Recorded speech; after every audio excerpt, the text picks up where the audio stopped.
날 갑자기, 그것도 하룻밤 사이에 흔적도 없이 사라진 일가족이 있습니다. 마치 증발해버린 것처럼 말이죠. 평범하게만 살아가던 이 가족은 벼랑간 흉악범으로 몰리며 급작스러운 도피를 하게 되는데요. 순식간에 가족 전원이 현상수배범으로 몰리며 누구에게도 알리지 못한 채 마치 증발한 것처럼 사라지게 됩니다. 이 가족은 바로 짱구 가족입니다. 2003년 방영된 짱구는 못 말려 극장판 태풍을 부르는 영광의 불고기 로드의 내용이죠. 네, 이런 일은 만화 속에서나 있는 일입니다. 우리의 평범한 삶, 평범한 사람들과는 거리가 멀어 보이는데요. 하지만 2001년 일본, 누구보다 평범했던 한 가족에게 도무지 믿을 수 없는 사건이 벌어지게 됩니다. 짱구는 못 말려 극장판의 모티브가 된 이 사건은 우리의 평범한 삶이 지루하다는 듯 아주 특별한 방식으로 다가오기 시작합니다. 2001년 6월 3일, 히로시마현 세라군 세라초의 작은 마을 야마가미 일가는 지극히 평범한 가족이었습니다. 아빠, 엄마, 할머니, 예쁘고 바르게 자라준 딸, 그리고 귀여운 강아지 한 마리도 함께 살고 있었죠. 그날 역시 여느 날과 다르지 않았습니다. 길었던 하루가 끝나고 모두 집으로 귀가했는데요. 엄마, 내일 여행인가? 딸 치에가 엄마에게 묻습니다. 응, 너무 기대돼. 엄마 준코는 밝게 화답하죠. 그녀는 내일 중국으로 여행을 가는데요. 평소 성실하게 근무했던 그녀이기에 회사에서 사원 여행을 보내주기로 한 것입니다. 준코는 즐거운 마음으로 여행을 준비했죠. 그리고 여행 당일 공항, 함께 여행을 가는 회사 동료가 그녀를 기다리고 있었습니다. 하지만 출발 시간이 지나도록 준코의 모습이 보이지 않았는데요. 평소 지각을 하지 않는 그녀였기에 동료는 걱정스러운 마음이 들기 시작했습니다. 몇 번이나 전화를 해도 받지 않자 결국 직장 동료 A씨는 준코의 집으로 향하게 됩니다. 준코, 무슨 일 있는 거야? 집에서는 어떠한 인기척도 느껴지지 않았습니다. 불안한 마음은 점점 커지기 시작했죠. 여행에도 오지 않고 집에도 없으며 연락도 되지 않는 준코. 어디서도 그녀의 흔적을 찾을 수 없었는데요. 하지만 사라진 건 그녀만이 아니었습니다. 엄마 준코, 아빠 마사히로, 할머니 미에와 딸 치에, 그리고 강아지 레오, 모두가 하루아침에 사라진 것입니다. 식탁 위에는 차마 먹지 못한 아침 식사만이 남겨진 채로 말이죠. 그 어디에서도 그들의 흔적을 찾을 수 없었습니다. 하염없이 시간만 흐르는 가운데 마침내 그들을 찾았다는 소식이 들려왔습니다. 저기 탐정님, 가족들을 찾았다는 연락이 왔는데요. 그 장소가 좀... 무소식이 희소식이다 라는 말이 있습니다. 특별히 기쁜 일도 특별히 슬픈 일도 없이 평범하고 편안한 하루하루가 이어지는 것이 바로 행복이라는 것이죠. 야마가미 가족도 그랬습니다. 그들은 아주 평범했고 이웃에게 친절했으며 각자의 일터에서는 성실한 사원이었습니다. 하지만 돌연 모두가 자취를 감추고 만 것이죠. 실종 사건? 아니면 살인 사건? 저는 그들의 집으로 향했습니다. 일가족에 관련된 사건인 만큼 그들이 항상 웃고 먹고 잠들던 집을 자세히 살펴보면 분명 무언가 해답이 있을 거라고 생각했죠. 야마가미 가족의 집으로 향했을 때 저는 이상한 위화감을 느꼈습니다. 사건 현장이라고 보기에는 너무나도 평화로웠기 때문이죠. 현관문은 잠겨 있었기에 저는 열려있던 뒷문으로 들어갔습니다. 집안은 고요하고 깔끔했습니다. 한켠에는 준코의 짐가방도 보였죠. 핸드폰과 면허증도 그대로 올려져 있습니다. 기대하던 여행도 뒤로 한 채 그녀는 어디로 간 것일까요? 거실로 들어서니 따뜻한 실내등이 켜져 있었습니다. 식탁 위에는 아침 식사가 고스란히 남아있었죠. 마치 조금 전까지 누군가 거실을 돌아다니며 식사를 차리고 출근을 준비하는 그런 평범한 모습이 그려졌습니다.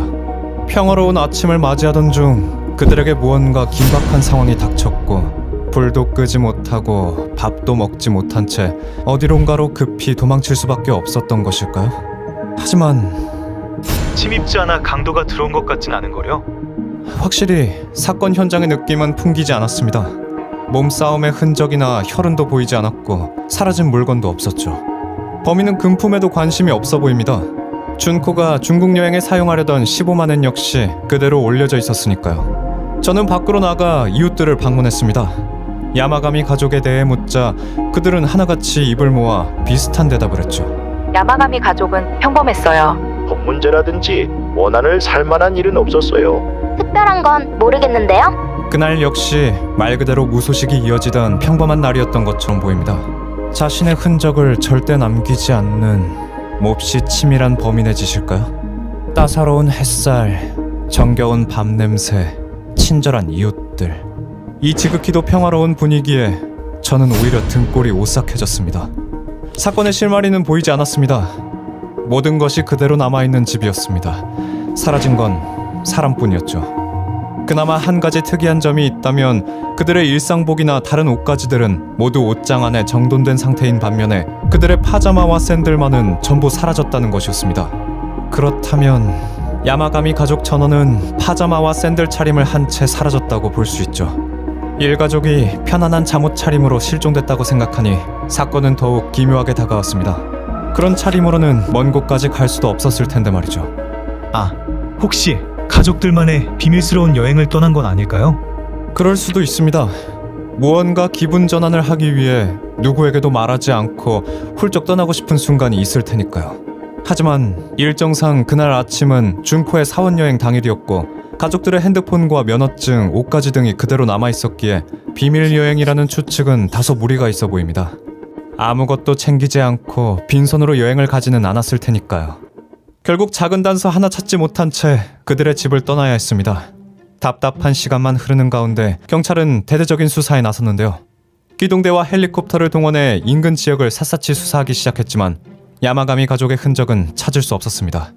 그렇게 1년이라는 시간이 흘렀고 결국 이 일가족 실종 사건은 또 하나의 비극적인 미제 사건으로 남게 되는 걸까요? 하지만 이대로 포기할 수는 없었습니다. 분명 무언가 단서가... 그때였습니다. 한 통의 전화가 걸려왔고 사건은 전혀 예상치 못한 길로 접어들게 됩니다. 예년보다 강수량이 적어진 탓에 교마루댐이 마르기 시작했죠. 결국 호수는 바닥을 보였는데요. 그 순간 물 아래 감춰두었던 끔찍한 비밀이 수면 위로 드러나게 됩니다.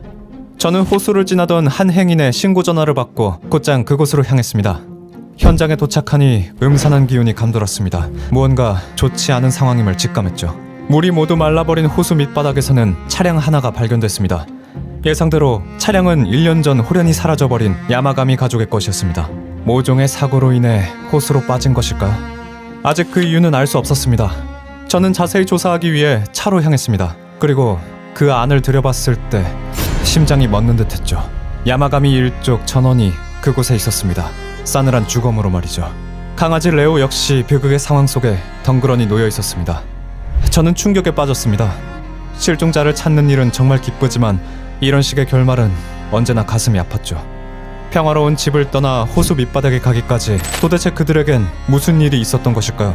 그들은 더 이상 답을 할 수 없으니 스스로 해답을 찾아야 합니다. 저는 사건의 진실에 다가가기 위해 다시 한번 박차를 가했습니다. 저는 처음부터 다시 하나하나 되짚어보기로 했습니다. 야마가미 가족이 홀연히 사라져버렸던 그날의 기억을 상기시켜보죠. 2001년 6월 3일 준코의 중국 여행 전날이며 별다른 일은 일어나지 않았습니다. 같은 날 밤 10시 50분경 이웃 주민은 야마가미 가족의 차문이 닫히는 소리를 들었죠. 집의 가장인 마사히로 씨가 늦은 귀가를 한 것일까요? 아니면 모두가 떠나는 소리? 다음 날인 6월 4일 새벽 4시 야마가미가에 신문 배달을 하러 온 배달원은 그들의 집에서 인기척을 느끼지 못합니다. 이미 그들은 모두 집에 없었던 것일까요? 어쩌면 깊은 잠에 빠졌던 것일지도 모르죠. 같은 날 아침 준코의 여행 당일 그녀가 공항에 오지 않자 직장 동료 A씨는 그녀의 집으로 향했고 무언가 이상함을 느끼며 준코의 친척에게 이 사실을 알립니다. 소식을 전해들은 친척 B씨 역시 가족들이 전부 연락이 되지 않자 서둘러 실종 신고를 하게 된 것이죠. 그리고 1년이 지난 2002년 9월 7일 호수 바닥에서 야마가미 일가족 전원이 발견됐습니다. 타살의 흔적은 보이지 않았고 차키 역시 그대로 꽂혀 있었습니다. 또한 가족 전원이 안전벨트를 하고 있었죠. 사건을 조사할수록 저의 머릿속에는 끔찍한 생각 하나가 떠올랐습니다. 바로 일가족 동반 자살. 너무나도 비극적인 일이었지만 그 생각을 떨쳐낼 수가 없었습니다. 아마 범인은 그들 내부에 있었을 겁니다. 반려견인 레오 역시 사건의 범인이 외부인이 아닌 가족이었기에 짖지 않고 순순히 비극의 장소로 따라 나선 것이죠. 이처럼 계획은 아주 자연스럽고 고요하게 진행됐고 이웃 주민들 역시 아무런 의심 없는 하루를 보낸 것 아닐까요? 사건의 정황들은 점점 동반 자살이라는 결론으로 수렴되는 듯 보였습니다. 하지만 단순히 동반 자살이라고 하기에는 수많은 의문점이 남아 있었는데요. 먼저 그들이 사라진 시점을 추측해 보도록 하죠. 6월 3일 밤 10시 50분경 이웃이 들었다던 창문 닫히는 소리가 그들이 동반자살 계획을 위해 떠나는 소리였으며 때문에 새벽 4시에 신문을 배달했던 배달원이 아무런 인기척을 느끼지 못했다는 거라면 여행 당일 빈집에서 발견되었던 아침 식사는 누가 어떻게 차린 것일까요? 전날 미리 차려두었던 것 아닐까요? 그렇다면 가족 누군가는 동반자살 계획에 대해 몰랐다고 볼 수 있습니다. 사실 이런 끔찍한 계획에 가족 구성원 모두가 찬성했다고 보는 것도 무리가 있었는데요. 아무래도 이 계획을 계획한 자가 있는 반면 아무것도 모른 채 아침을 차리며 다음 날을 기대했던 누군가가 있었던 것 같습니다. 그렇다면 동반자살 계획의 주동자는 누구일까요? 가족 구성원을 한 명씩 살펴보도록 합시다. 엄마 준코는 여행을 떠나려던 참이었습니다. 동료의 말에 의하면 그녀는 아주 즐거운 마음으로 여행을 기대하고 있었다고 하는데요. 가족 동반 자살이라는 끔찍한 계획을 감추기 위해 일부러 기쁜 척을 했던 것일까요? 딸 치에는 초등학교의 교사로 지역의 홍보 모델을 할 정도로 뛰어난 미모와 상냥한 마음씨를 갖고 있었죠. 동료들과의 트러블 역시 없었으며 무엇보다도 그녀는 약혼자와의 결혼을 앞두고 있던 새 신부였습니다. 건실하고 희망찬 삶을 살아가는 것 같아 보이는 그녀에게도 무언가 말 못할 사정 같은 것이 있었을까요? 할머니 미에는 79세의 고령의 나이였기에 반대하는 가족을 상대하며 계획을 실행하기에는 무리가 있어 보입니다. 마지막으로 집안의 가장이자 준코의 남편, 치에의 아빠인 마사히로를 살펴봅시다. 이웃 주민들의 증언에 의하면 최근 들어 마사히로 씨에게 무언가 고민거리가 있어 보였다고 하는데요. 마음속에 끔찍한 계획을 품고 있던 탓일까요? 일가족을 태우고 호수로 향한 차의 마지막 운전대를 잡고 있던 사람 역시 마사히로로 바로 그가 동반자살을 실행한 사람이라고 볼 수 있는데요. 하지만 가족들이 다투거나 싸우는 소리를 들은 이웃은 없습니다. 부검 결과 가족들에게서는 수면제나 독극물의 흔적도 검출되지 않았죠. 그렇다면 일가족 모두가 순순히 그의 계획을 따랐던 것일까요? 아니면 야간 드라이브라도 하자며 가족들을 유인했던 것일까요? 결국 저는 동반자살이라는 결론을 내릴 수밖에 없었습니다. 무언가 단서가 더 나온 건가요? 아니요. 사건의 실마리는 여전히 풀리지 않았지만 타살이나 사고의 증거는 없었기 때문이죠. 한켠에서는 반려견 레오에게 악령이 씌어 가족들을 전부 호수로 유인했다한 무당이 준코의 유령을 만나 모든 진상을 전해들었다는 등의 다소 믿기 힘든 이야기가 들려왔습니다. 물론 흥미로운 이야기지만 탐정으로서 받아들일 수 없는 내용들이었죠. 처음 신고를 했던 친척 B씨가 범인이라는 제보도 있었는데요. 이 역시 증거가 없는 추측일 뿐이었습니다. 긴 시간이 흘렀지만 이 사건에 대한 대중의 관심은 여전히 이어지고 있는데요. 2003년 방영된 짱구는 못 말려 극장판 태풍을 부르는 영광의 불고기 로드, 오리아라 이치의 장편 소설 행방불명자 등에서 야마가미 가족에게 일어난 사건을 모티브로 다루고 있습니다. 도무지 풀리지 않았던 가족의 미스터리를 작가의 상상력으로 재구성한 것인데요. 이야기는 각종 범죄, 얽힌 오해들, 어두운 진실 등을 창작하여 실제 사건에 답답했던 부분들을 보완하고 해소해줍니다. 그저 평범하고 화목하게만 보였던 야마가미 가족에게도 어떠한 말 못할 사연이 존재했던 것일까요? 가족의 참혹한 진실은 여전히 물 아래 가라앉아 있습니다.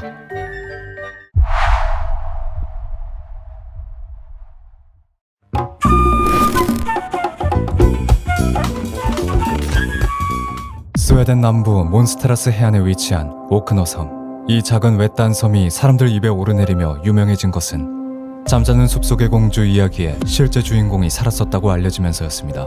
사건의 발단은 1876년 2월 18일 14살의 올손 카롤리나는 학교를 마치고 집으로 가기 위해 거대한 호수 빙판을 가로질러 갔죠. 그러다 그만 빙판이 깨지며 넘어진 카롤리나는 턱을 부딪히며 다치게 되는데요. 빙판 아래로 빠져 익사하지 않은 것만으로도 다행인 카롤리나는 별일 없을 거라 생각하며 집으로 향했죠. 그러나 이 빙판 위 작은 불행은 카롤리나의 운명을 크게 뒤바꿉니다. 집으로 돌아온 카롤리나는 가족에게 치통을 호소했습니다. 분명 마녀가 주술을 건 거야. 올손 가족은 카롤리나의 치통이 며칠째 가라앉지 않자 오크노 섬마을의 마녀가 카롤리나에게 저주를 걸었다고 생각했죠. 마녀의 소행이라는 생각은 외부인과 단절된 채 살아가는 외딴 시골 마을에서는 흔히 볼 수 있는 미신이었죠. 나흘 뒤인 1876년 2월 22일 어젯밤 늦게까지 치통을 호소하던 카롤리나가 등교할 시간이 다 되도록 일어나지 않자 카롤리나의 어머니는 그녀를 깨우기 위해 방으로 들어갔습니다. 하지만 정말 저주에 걸리기라도 한 듯 아무리 깨워도 일어날 기미가 보이지 않았죠. 그렇게 잠이 든 카롤리나는 32년이란 세월이 흐르고 나서야 눈을 뜰 수 있었습니다. 스웨덴 전체가 카롤리나의 이야기로 떠들썩해졌는데요. 카롤리나의 집 앞에는 수많은 신문사와 잡지사가 몰려들었고 그녀의 사진과 인터뷰가 담긴 기사가 매일같이 쏟아졌습니다. 그토록 사람들의 흥미를 끈 것은 그녀의 외모 때문이었는데 14살이었던 그녀가 눈을 뜬 건 46살이 되었을 때. 하지만 카롤리나는 도저히 46살로 보이지 않았죠. 그녀의 피부는 신생아의 피부처럼 부드러웠고 살과 근육이 조화를 이루고 있는 아름다운 몸매였습니다. 카롤리나의 늙지 않는 외모는 여자들의 부러움을 사기도 했지만 의사들의 학구열을 불태우기도 했습니다. 의학적으로 말이 안 되는 일이었기 때문이었죠.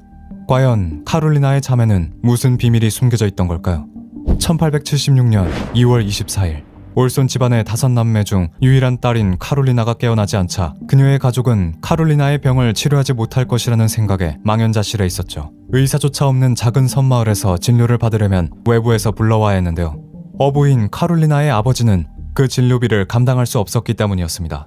그러던 중 해가 질 무렵 그들을 찾아온 늙은 간호조산사. 매일 아침 저녁으로 우유에 설탕을 타서 먹이게.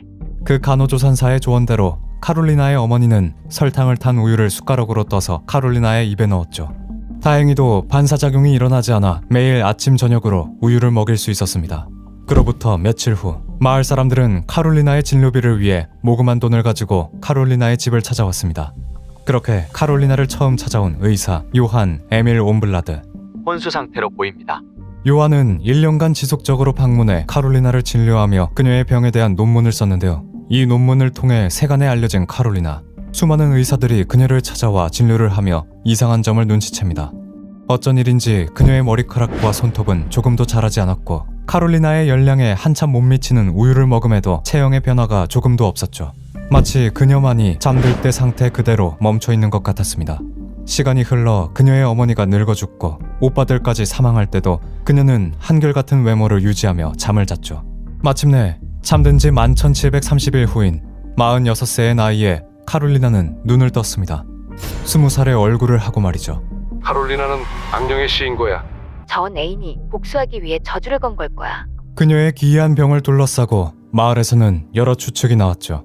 과연 올슨 가족과 마을 사람들의 말처럼 그녀는 저주를 받았던 걸까요?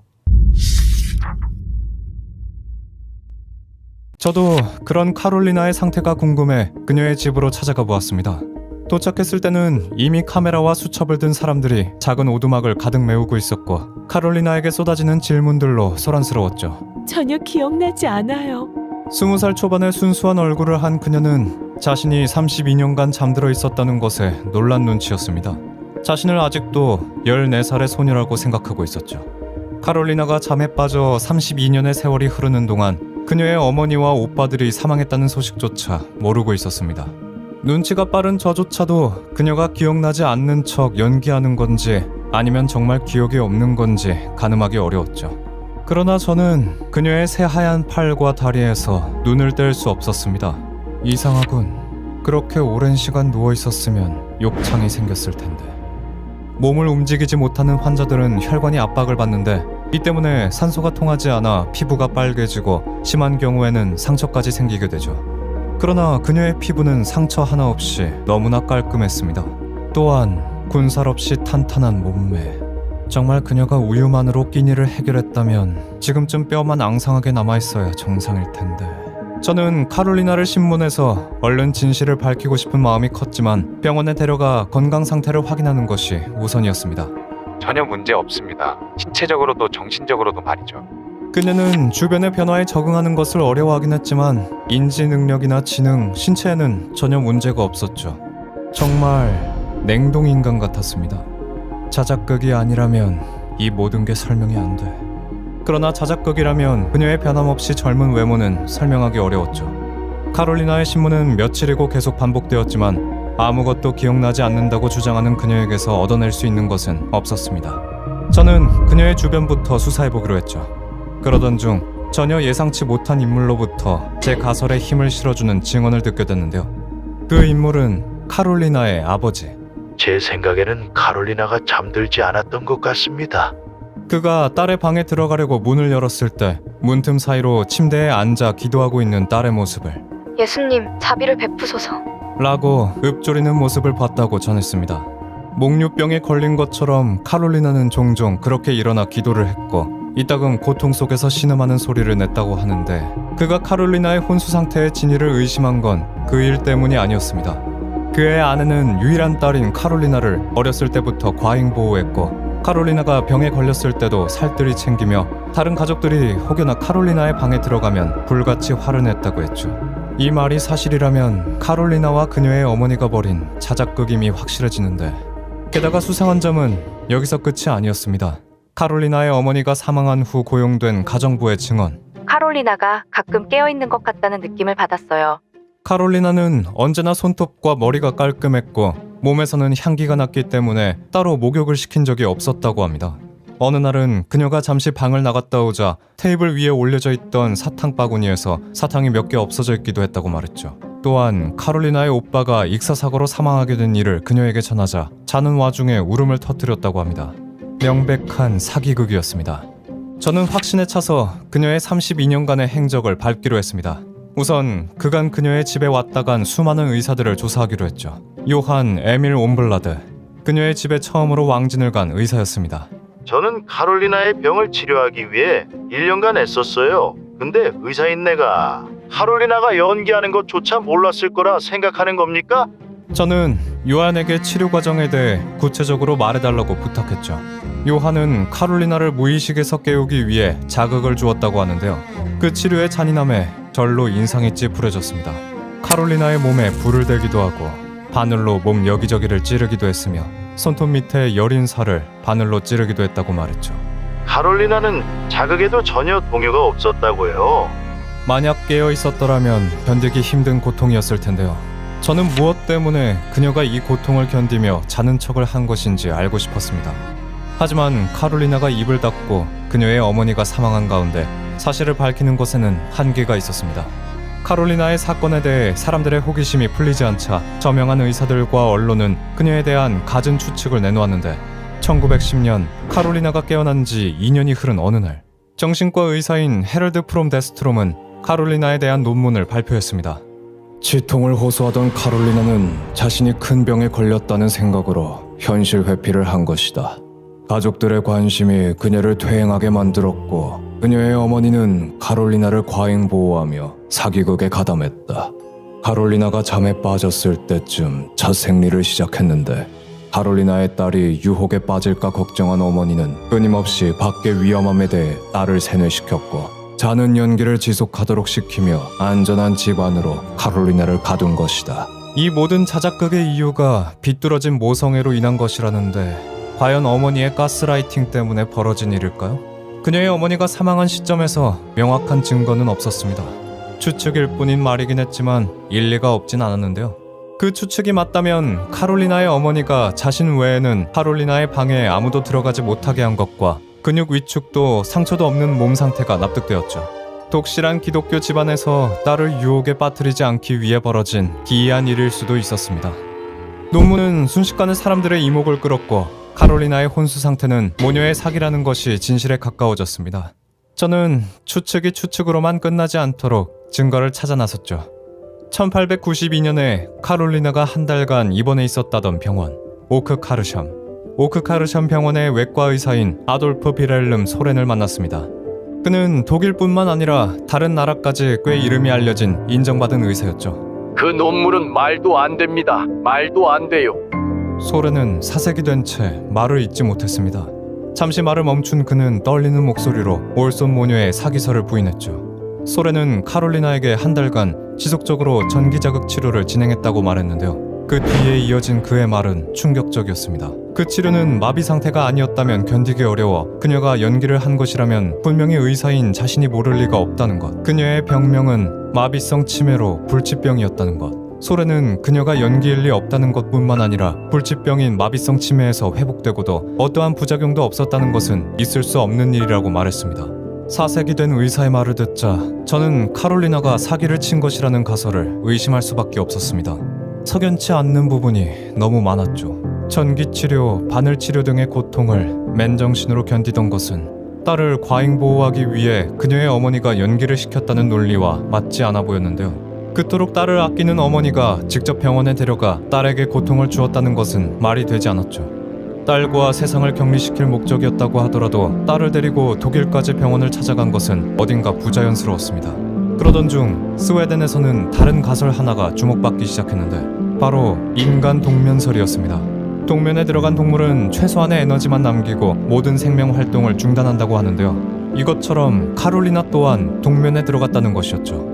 그녀의 젊은 외모도 최소한의 에너지만 사용하여 노화가 느리게 진행됐다는 것이라는 가설이었습니다. 또한 고통스러운 치료에도 반응 없었던 것은 깊은 잠에 빠졌기 때문이라고 했죠. 하지만 인간도 동면을 한다는 이야기는 과학적으로 입증되지 않은 이야기였고 사람들의 호기심만 더 자극하였죠. 카롤리나의 이야기는 잠자는 숲속의 미녀라고 불리며 온갖 의혹들을 부추겼습니다.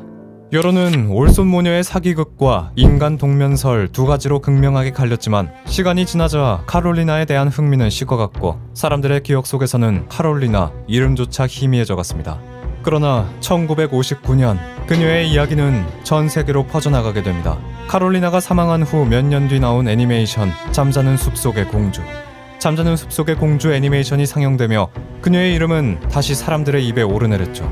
전문가들은 여태까지 제기된 의혹 외에 새로운 가능성을 내놓았는데 하나는 클라인 레빈 증후군. 이 질환은 주기적으로 발생하는 수면 과다가 특징인데 길게는 몇 달까지 잠을 자기도 한다는데요. 이 병을 가진 사람들은 기본적인 욕구를 해소하기 위해 화장실에 가고 음식을 섭취하는 등의 활동을 하지만 깨어난 일을 전혀 기억하지 못한다고 합니다. 또 다른 가설은 체념 증후군이었습니다. 이 질환은 주로 어린 아이들이 걸렸는데 처음에는 불안과 우울 증상을 보이다가 말을 하지 않게 되고 결국엔 사회적 활동도 거부한 채 잠만 잔다고 하는데요. 운이 좋으면 몇 달 만에 깨어나기도 하지만 보통은 1년 넘게 혹은 수년간 잠에 들기도 하죠. 이 증후군은 매년 스웨덴에서만 100건이 넘게 보고되기도 합니다. 1950년 32년간의 잠에서 깨어난 카롤리나가 88세의 나이에 뇌출혈로 사망하며 가능성만 제기될 뿐 진실은 카롤리나와 함께 묻혔죠. 카롤리나의 풀리지 않은 비밀은 아직까지도 우리에게 호기심을 불러일으키며 애니메이션으로 제작돼 사람들에게 환상을 심어주고 있습니다. 카롤리나는 마을 미신처럼 마녀의 저주에 걸렸던 건지 삐뚤어진 모성애의 피해자였는지 원인 모를 병을 앓았던 환자였는지 어느 것 하나 명확하지 않았지만 분명한 것은 그녀가 고통스러웠을 거라는 겁니다. 자신이 사랑하던 사람들을 모두 잃고 일어난 그녀가 받은 건 호기심 어린 관심뿐이었죠. 무덤 속에 들어간 그녀가 이제 고통스러운 치료도 없이 사람들의 관심 없이 고요 속에서 편안히 잠들길 바랍니다.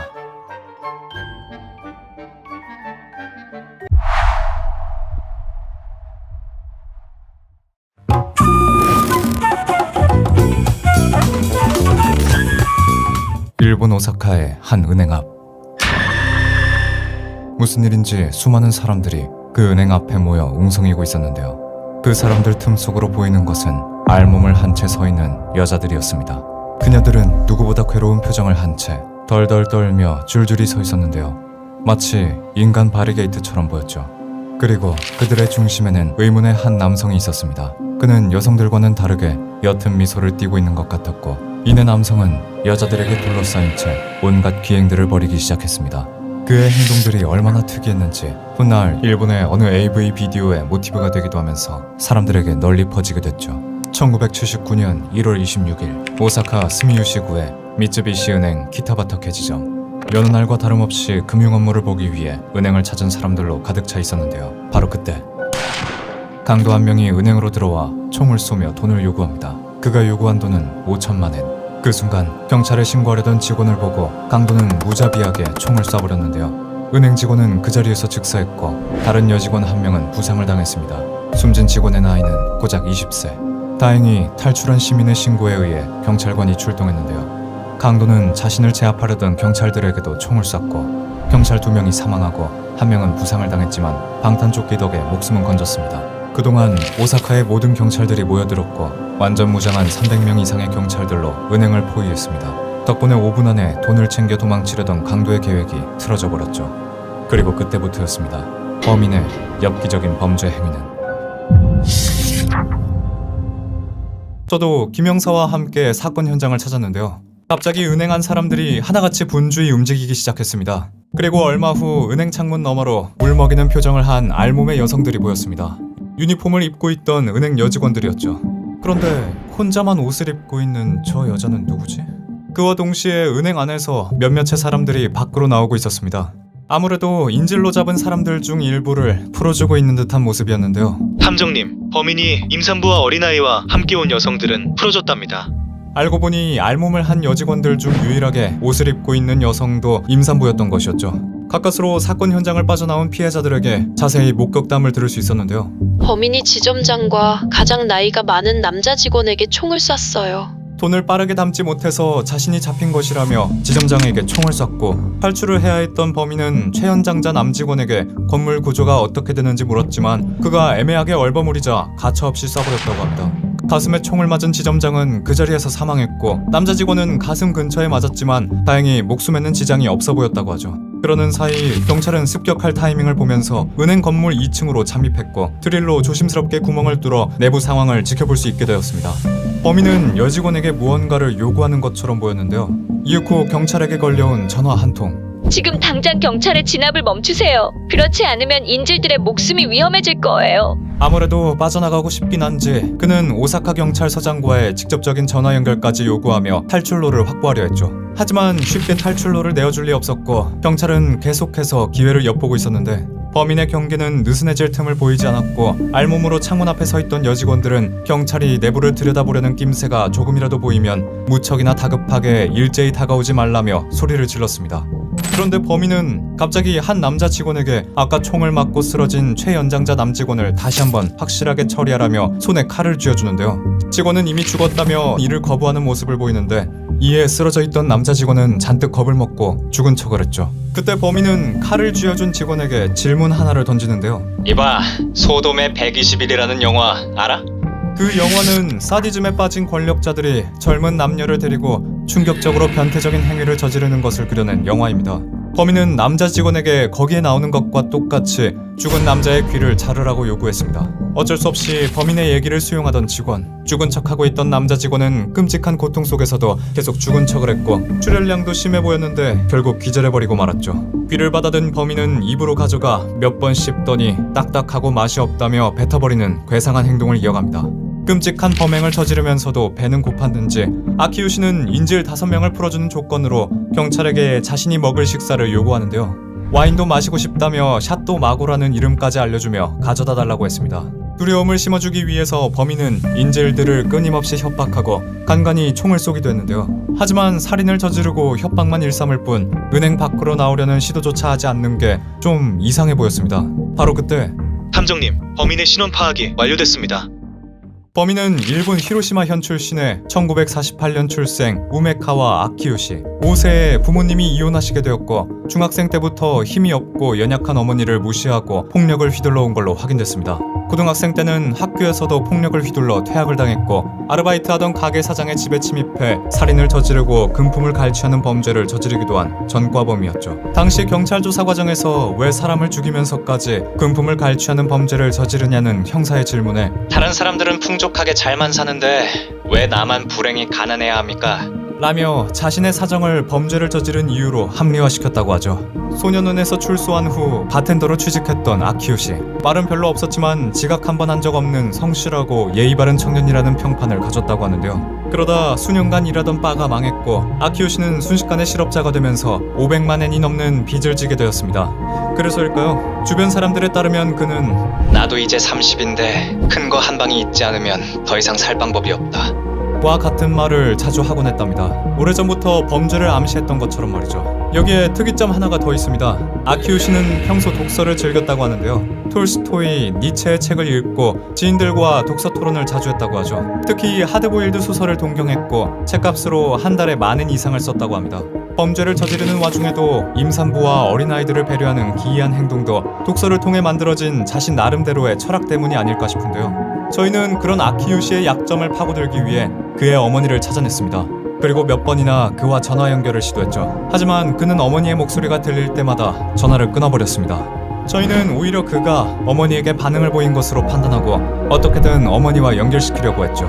그리고 범인을 설득할 마지막 방법으로 어머니가 쓴 자필 편지를 그에게 건네주었습니다. 무슨 짓을 저지른 거냐, 자신이 지금 현장에 와 있다, 전화를 왜 받지 않는 거냐, 간곡히 부탁할 테니 인질들을 풀어달라는 내용이었죠. 그러면서 저희는 비밀스럽게 현장을 급습할 준비를 하고 있었는데요. 그렇게 사건이 발생한 지 이틀째, 미리 신호를 주고받기로 했던 직원에게 범인이 졸고 있다고 전달받고 안으로 들이닥쳤습니다. 그렇게 경찰이 쏜 총 8발 중 3발이 범인에게 명중했고 마침내 그를 잡을 수 있었습니다. 죽여버릴 거야. 분노 섞인 마지막 말을 남기고 의식을 잃은 범인. 그는 병원으로 옮겨졌지만 끝내 사망하고 말았죠. 이후 인질로 잡혀있던 여직원이 진술한 내용에 따르면 범인이 자신에게 어머니의 편지를 읽으라고 시켰다는데요. 알아보기 힘든 글씨에 더듬거리며 읽어나가자 우리 엄마는 문맹이라 글을 쓰는 것이 서툴러 아마 읽기 힘들겠지. 라는 말을 남기며 사실은 어머니를 너무 사랑하고 자신에게는 어머니밖에 없으며 함께 살고 싶다고 여직원에게 털어놓았답니다. 다른 여직원에게는 만약 아들이 그런 짓을 저지르면 어떡할 거냐고 물어봤다는 범인. 어떤 대답을 해야 할지 몰라 고민하다가 솔직하게 대답했답니다. 아주 크게 혼을 낼 겁니다. 범인은 여자 직원의 대답에 아주 만족하고 즐거워하면서 알몸의 여자 직원들에게 다시 옷을 입으라고 얘기했다는데요. 범인은 일반적으로 범죄를 저지르는 범죄자들과는 특이할 정도로 다른 모습을 보였습니다. 하지만 여느 평범한 자식들처럼 어머니를 사랑하는 아들이기도 했죠. 결국 어머니가 지켜보고 있는 현장에서 총에 맞아 사망한 아키우 씨. 아들이 어머니를 사랑하는 건 당연하다고 여직원에게 고백했던 것처럼 어머니를 사랑했다면 당신을 생각해서라도 그저 평범한 사람들처럼 살아갈 순 없었을까요? 돈 조금 없이 가난한 삶을 살아간다고 하더라도.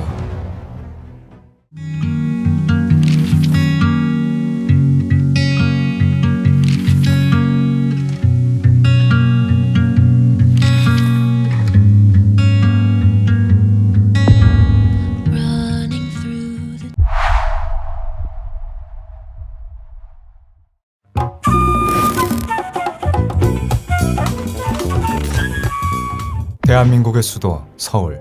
음주 가무가 한창이던 한 노래방 안. 절로 인상이 찌푸려질 정도로 매캐한 담배 냄새와 술 냄새가 찌들어 있었는데요. 시끄러운 음악 소리로 가득해야 할 노래방을 채운 건 어느 여자의 비명 소리였습니다. 그리고 비명 소리를 따라간 그곳에는 누군가는 넋을 놓고 있었고 누군가는 당황한 기색이 역력한 표정을 한 사람들이 모여 있었고 그들의 눈앞에는 피바람이 분 흔적들이 선명하게 남아 있었습니다. 그 흔적들 중심에는 정신을 잃고 쓰러진 한 여성이 있었는데 그녀의 손목은 보이지 않았죠. 처참한 사건 현장에 베테랑 경찰마저 쉽게 발을 들일 수 없었고 현실이라고 믿기 힘들 만큼 끔찍한 사건은 이후 천만 관객의 마음을 사로잡은 영화 범죄도시의 출발점이 됐는데 과연 영화보다 더 영화 같고 잔인한 상상력보다 더 끔찍했던 그날 무슨 일이 있었던 걸까요? 2004년 3월 서울의 어느 노래방에서 한 여성의 손목이 잘렸다는 신고가 접수됐습니다. 아무도 못 들어가고 서 있습니다. 마치 피바람이 불고 간 것 같은 노래방 내부. 담배 냄새와 술 냄새를 비집고 들어오는 비릿한 냄새에 누구 하나 쉽게 그곳에 발을 들일 수 없을 정도로 참혹했습니다. 그리고 손목이 잘렸다는 사람은 바로 그곳에서 종업원으로 일하던 여성이었죠.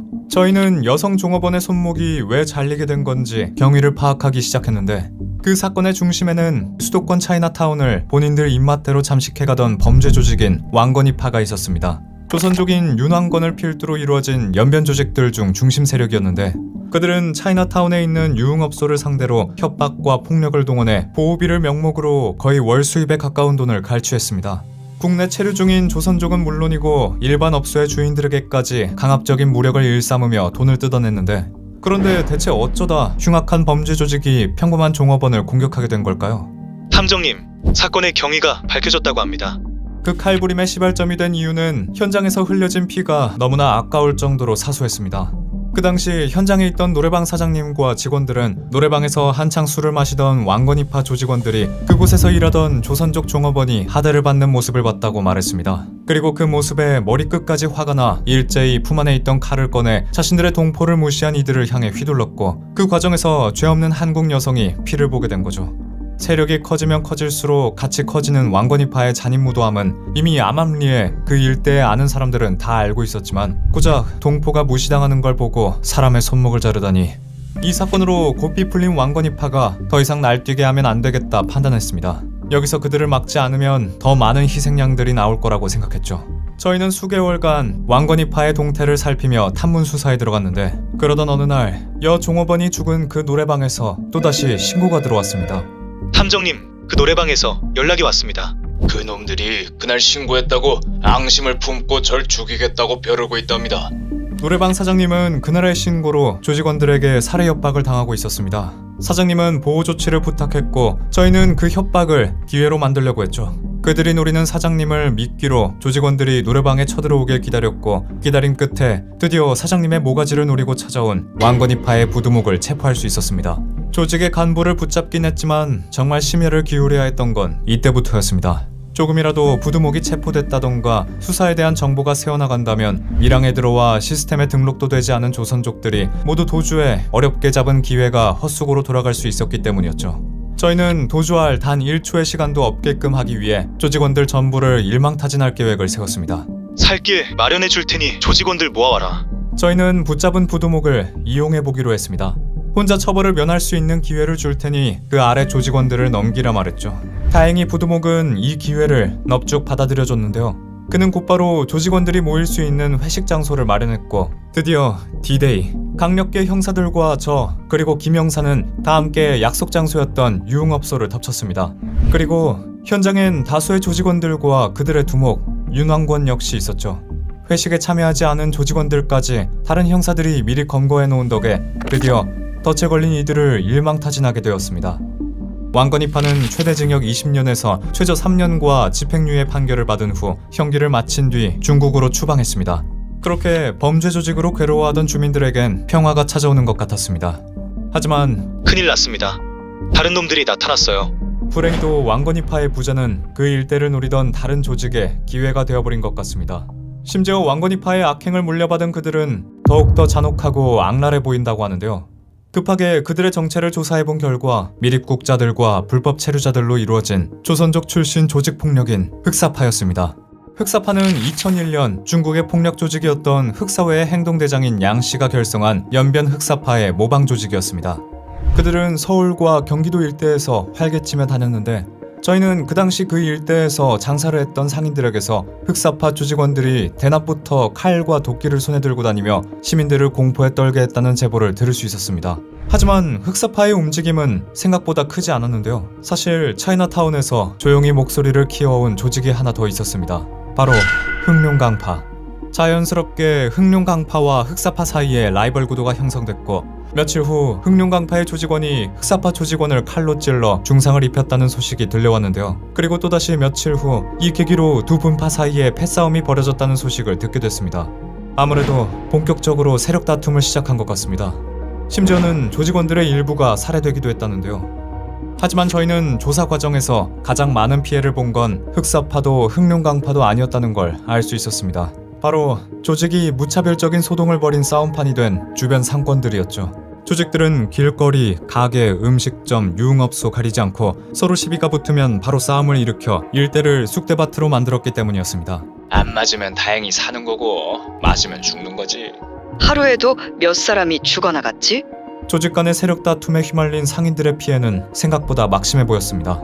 가게는 난장판이 되고 잘못하면 목숨까지도 위협당했다고 합니다. 하루가 멀다 하고 터지는 사건 사고에도 불구하고 생업을 포기할 수 없는 상인들은 매일 불안에 떨다 목숨만은 부지하기 위해 전기 충격기나 가스총, 심지어 개인적으로 방탄복을 사입고 영업을 할 정도였죠. 입어도 마음속으로는 불안해요. 이건 뭐 배만 찌르는 게 아니고 묻지마 시기이기 때문에.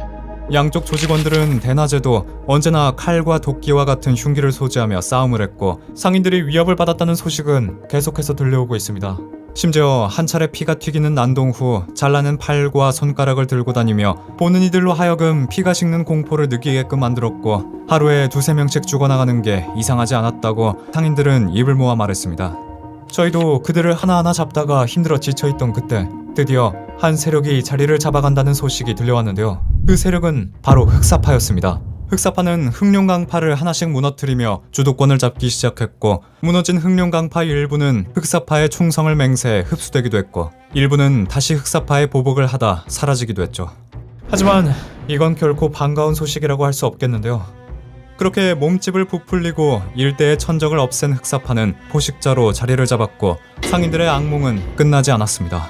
이제부터 돈 되는 건 모두 한다. 흑사파는 무자비한 폭력뿐만 아니라 왕건이파 때와 마찬가지로 상인들에게 주기적으로 수입의 일부분을 상납받는 모습을 보이기 시작했다는 소식이 들려왔죠. 심지어 조직이 돈을 강탈하는 방법은 이뿐만이 아니었는데 그들이 근방에 사는 주민들의 지갑을 터는 방법은 바로 불법 도박장과 게임장을 이용하는 방법이었습니다.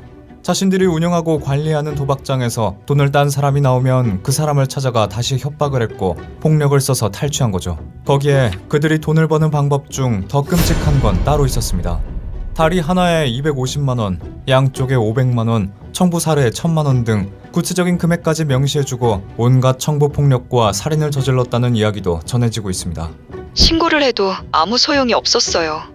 그야말로 무법지대가 된 곳에서 상인들은 폭력 조직들의 폭력과 약탈에 강력하게 대응을 할 의지조차 꺾이고 말았습니다. 이후 약 1년간 폭력 조직에 의한 피해 금액은 약 250만원가량. 이건 흑사파가 끼친 피해가 생각보다 적었다는 게 아닌 그만큼 보복이 두려워 신고를 하지 못한 상인들이 대다수였다는 반증이었습니다. 일반인들은 물론이고 그 지역 경찰에게도 각종 흉기를 꺼내들어 휘두르는 게 그들의 방식이었기 때문이었죠. 실제 60여 명 이상 되는 조직원들이 패싸움을 벌이거나 가게에서 난동을 피웠을 때 어떻게 손을 쓸 수 없게 비상식적일 만큼 난폭하게 싸웠기에 출동한 경찰들도 개입을 하기 힘든 상황이었다고 했죠. 그저 싸움에 휘말리지 않고 성실히 수입의 일정 부분을 상납하면서 쥐 죽은 듯이 지내는 게 상책이라고 생각하는 상인들이 점점 늘어갔는데요. 천적 하나 없이 날뛰는 흑사파는 수도권은 물론이고 다른 지역의 차이나타운까지 점령하는 모습을 보입니다. 그렇다면 이대로 주민들의 터전은 구원도 바랄 수 없는 무법지대로 남는 걸까요? 실제로 목격한 폭력은 영화보다 더 심했습니다. 천적을 잃고 몸집이 비대해질 정도로 비대해져 물불 가리지 않는 잔인함이 극에 달한 흑사파가 활개치고 다닐 수 있던 건 그대로 그들에게 독이 됐습니다. 흑사파로 인해 괴로워하던 상인들의 목소리가 점점 높아지고 조직이 활동하는 지역을 넓혀갔는데 세력을 확장하면서 서서히 서울 중심부로 근거지를 옮겨갔습니다. 끝내 흑사파의 조직원들은 서울 강남 유흥업소까지 대거 진출을 하게 됐고 조직을 기업형으로 키워 영향력까지 막강해지고 있었죠. 끝내 경찰은 그 사태를 보고 더는 지켜볼 수 없다고 판단해 일제 검거 작전을 계획했습니다. 3년 전 왕건이파 소탕작전 이후 다시 시작된 일망타진 작전이었죠. 2007년 4월 서울경찰청 광역수사대는 그 당시 강력반장이었던 장영권 반장을 필두로 대대적인 검거작전을 돌입했습니다. 언젠가부터 중국에서 건너온 조직폭력배들 때문에 고통을 겪는다는 이야기가 들려오기도 했고 실제로도 강력사건이 급증하기 시작해 수사를 결심했습니다. 같은 지역에서 30년 가까이 살았던 장영권 반장에게 이번 소탕작전은 형사로서의 공적인 일임과 동시에 한 지역의 주민으로서의 사적인 일이기도 했습니다. 또한 장영권 반장만이 직접 행동하는 시민은 아니었는데 바로 조직의 활동지역 인근에서 고통받던 주민들과 상인들이 흑사파에 대한 각종 정보를 제공하는 게 수사의 첫 시작이 됐던 거죠. 내사에 착수하자 주민들도 하나둘 협조하기 시작해 어떤 주민은 조직원의 사진을 찍어 제공하고 어떤 주민은 인상착의와 출몰 장소를 구체적으로 제보하기도 했습니다. 영화만큼이나 극적이었죠. 그렇게 주민들의 협조를 받아 흑사파의 행동 반경을 파악할 수 있었습니다. 하지만 중국 등 동남아시아는 신원 확인 정보 체계가 명확하지 않아 조선족으로 이루어진 조직원들의 지문 정보 역시 제대로 된 것이 없었고 한 명의 조직원이라도 잡혔다는 소문이 돈다면 나머지는 소리 없이 잠적할 가능성이 컸기에 하룻밤 만에 모두 잡아야 했습니다. 심혈을 기울인 장장 60개월간의 수사 끝에 드디어 30여 명의 조직원들을 검거하게 됐고 특히 체포에 강력하게 저항하던 우두머리들은 격렬한 격투 끝에 제압해야만 했죠. 그리고 그중 주요 조직원들 7명을 기소하는데 성공했습니다. 이 사건을 계기로 국내에서 활동하던 중국 출신 조직폭력배들은 사실상 종적을 감추게 됐고 지문인식 등 외국에 대한 입국 검사를 강화하는 계기가 되기도 했습니다. 소탕작전은 성공을 해 이후 사건이 영화로 나올 정도로 한국 강력사건계의 유명한 일화로 자리를 잡았지만 조선적으로 구성된 조직폭력배들이 종적을 감춘 건 그들이 정말 국내에서 사라졌기 때문만은 아니었습니다. 그들은 음지로 들어갔고 놀랍게도 흑사파들 중 일부분은 다시 재건이 되기도 했죠. 흑사파가 구성한 보이스피싱 일당이 2019년 8월에 검거가 되기도 했습니다. 2017년부터 근 1년 동안 피해자 140명에게 저금리로 대출을 권하다가 계좌가 범죄에 이용됐다는 거짓말로 돈을 이체받아 약 18억이 넘는 돈을 가로챘는데 일당 20명 중 11명을 붙잡아 9명을 사기 혐의로 구속시켰죠. 흑사파의 존재를 세상에 알리는 데 일조했던 장영권 경감은 2009년 있었던 인터뷰에서 한국이 외국 폭력 조직들의 범죄 온상이 되는 것을 우려했습니다. 범법 행위를 해도 추방당할 뿐이기 때문에 외국 조직들은 한국이 범죄를 저지르기 쉬운 나라라고 인식하고 있습니다.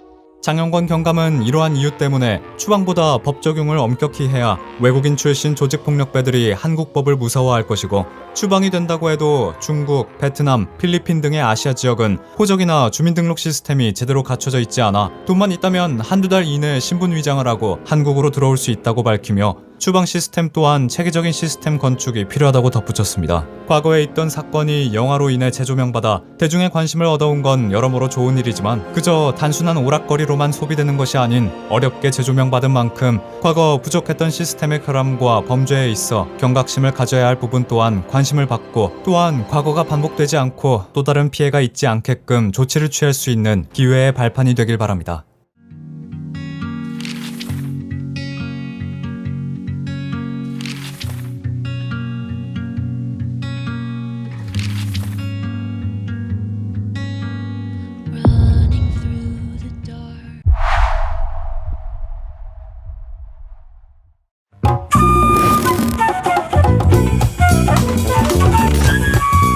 일본의 오사카. 한 남자가 길거리에 놓인 어느 커다란 네모박스 쪽으로 다가갑니다. 그건 바로 음료수 자판기였는데요. 남자는 주머니에 있는 동전을 털어 자판기에서 음료수를 하나 뽑아 집어들었죠. 그렇게 남자는 집으로 돌아가 음료수를 마시는데, 그런데 갑자기 시작된 엄청난 고통과 함께 남자는 사망해버렸습니다. 그리고 다른 날, 또 다른 남자가 자판기를 사용하기 위해 그 앞으로 다가갔는데요. 그 남자 역시 아무렇지 않게 호주머니에서 돈을 꺼내 음료수를 뽑아 마셨고, 몇 시간 후 사망해버리죠. 그저 자판기에서 음료수를 뽑아 마셨을 뿐인데 의문사를 하게 된 두 사람. 이들의 죽음의 공통점은 단 하나, 바로 자판기에서 음료수를 뽑아 마셨다는 건데요. 80년대 일본 일대를 뒤집어버린 이 충격적인 사건은 실제 우리에게 너무나 익숙한 애니메이션 명탐정 코난 에피소드의 범죄 트릭 모티브가 되기도 했습니다. 대체 우리에게 편리함만을 제공했던 자동 판매기 안에서 무슨 일이 있었던 걸까요?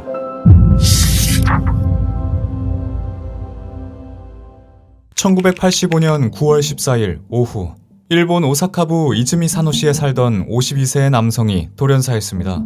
집에 있던 남자는 아내에게 갑자기 두통을 호소했고, 얼마 지나지 않아 식은땀을 흘리더니 구토까지 하며 정신을 잃은 상태에서 병원으로 호송됐죠. 그리고 호흡곤란으로 병원에 입원해 있던 남자는 끝내 숨을 거뒀습니다. 그의 사인은 급성 심근경색. 어찌 보면 그저 비극적인 죽음들 중 하나라고 생각할 수 있겠지만, 평생 지병도 없이 건강하기만 했던 남자의 죽음을 가족들은 받아들이기 힘들어 보였습니다. 그렇게 가족은 경찰에 조사를 요청했고, 저희는 그가 숨을 거두기 직전 무슨 일이 있었는지 되짚어 나가기 시작했습니다. 그리고 한 가지 의아한 점을 발견하게 됐는데요. 남자가 숨을 거두기 나흘 전인 9월 10일, 그는 와카마야 현으로 취미였던 새벽 낚시를 갔다고 했습니다. 아직 이른 시간이라 길이 한적해 기억하고 있죠. 중년 남자가 국도변 근처에 있는 자판기에서 음료수를 뽑아가던데 목이 많이 말랐는지 4병이나 들고 가더라고요. 그날 그를 목격했던 사람들의 증언에 따르면 남자는 그날 자판기에서 뽑은 음료는 우유와 캔커피, 그리고 오르민씨 2병이었습니다. 그리고 남자는 우유와 캔커피를 집에 오는 길 차 안에서 마셨고, 오르민씨 2병은 집으로 가져와 마셨죠. 남편이 첫 번째 병을 마셨을 땐 아무 문제가 없었는데 두 번째 병을 따서 마시곤 병 안에서 이상한 냄새가 난다고 하더라고요. 그리고 얼마 안 있어서 몸 상태가 안 좋다고 했죠. 남자의 몸 상태가 급격히 안 좋아지기 시작했던 건 바로 자판기에서 뽑은 두 번째 오르민씨를 마신 뒤였습니다. 저희는 두말할 것 없이 그가 사망 전 이상한 냄새가 났다고 했던 두 번째 오르민씨 병에 주목했고, 아니나 다를까 남자가 마시고 아직 버리지 않았던 2개의 빈 병 중 하나에서 파라쿼트, 즉 농약 성분을 검출할 수 있었습니다. 그리고 사망한 남자의 시신에서도 같은 농약 성분이 나오게 됐죠. 남자의 죽음은 순식간에 돌연사에서 타살로 바뀌었습니다. 대체 어떻게 자판기 안에 농약이 든 음료가 들어가게 된 거고, 그걸 남자가 가져가게 된 걸까요?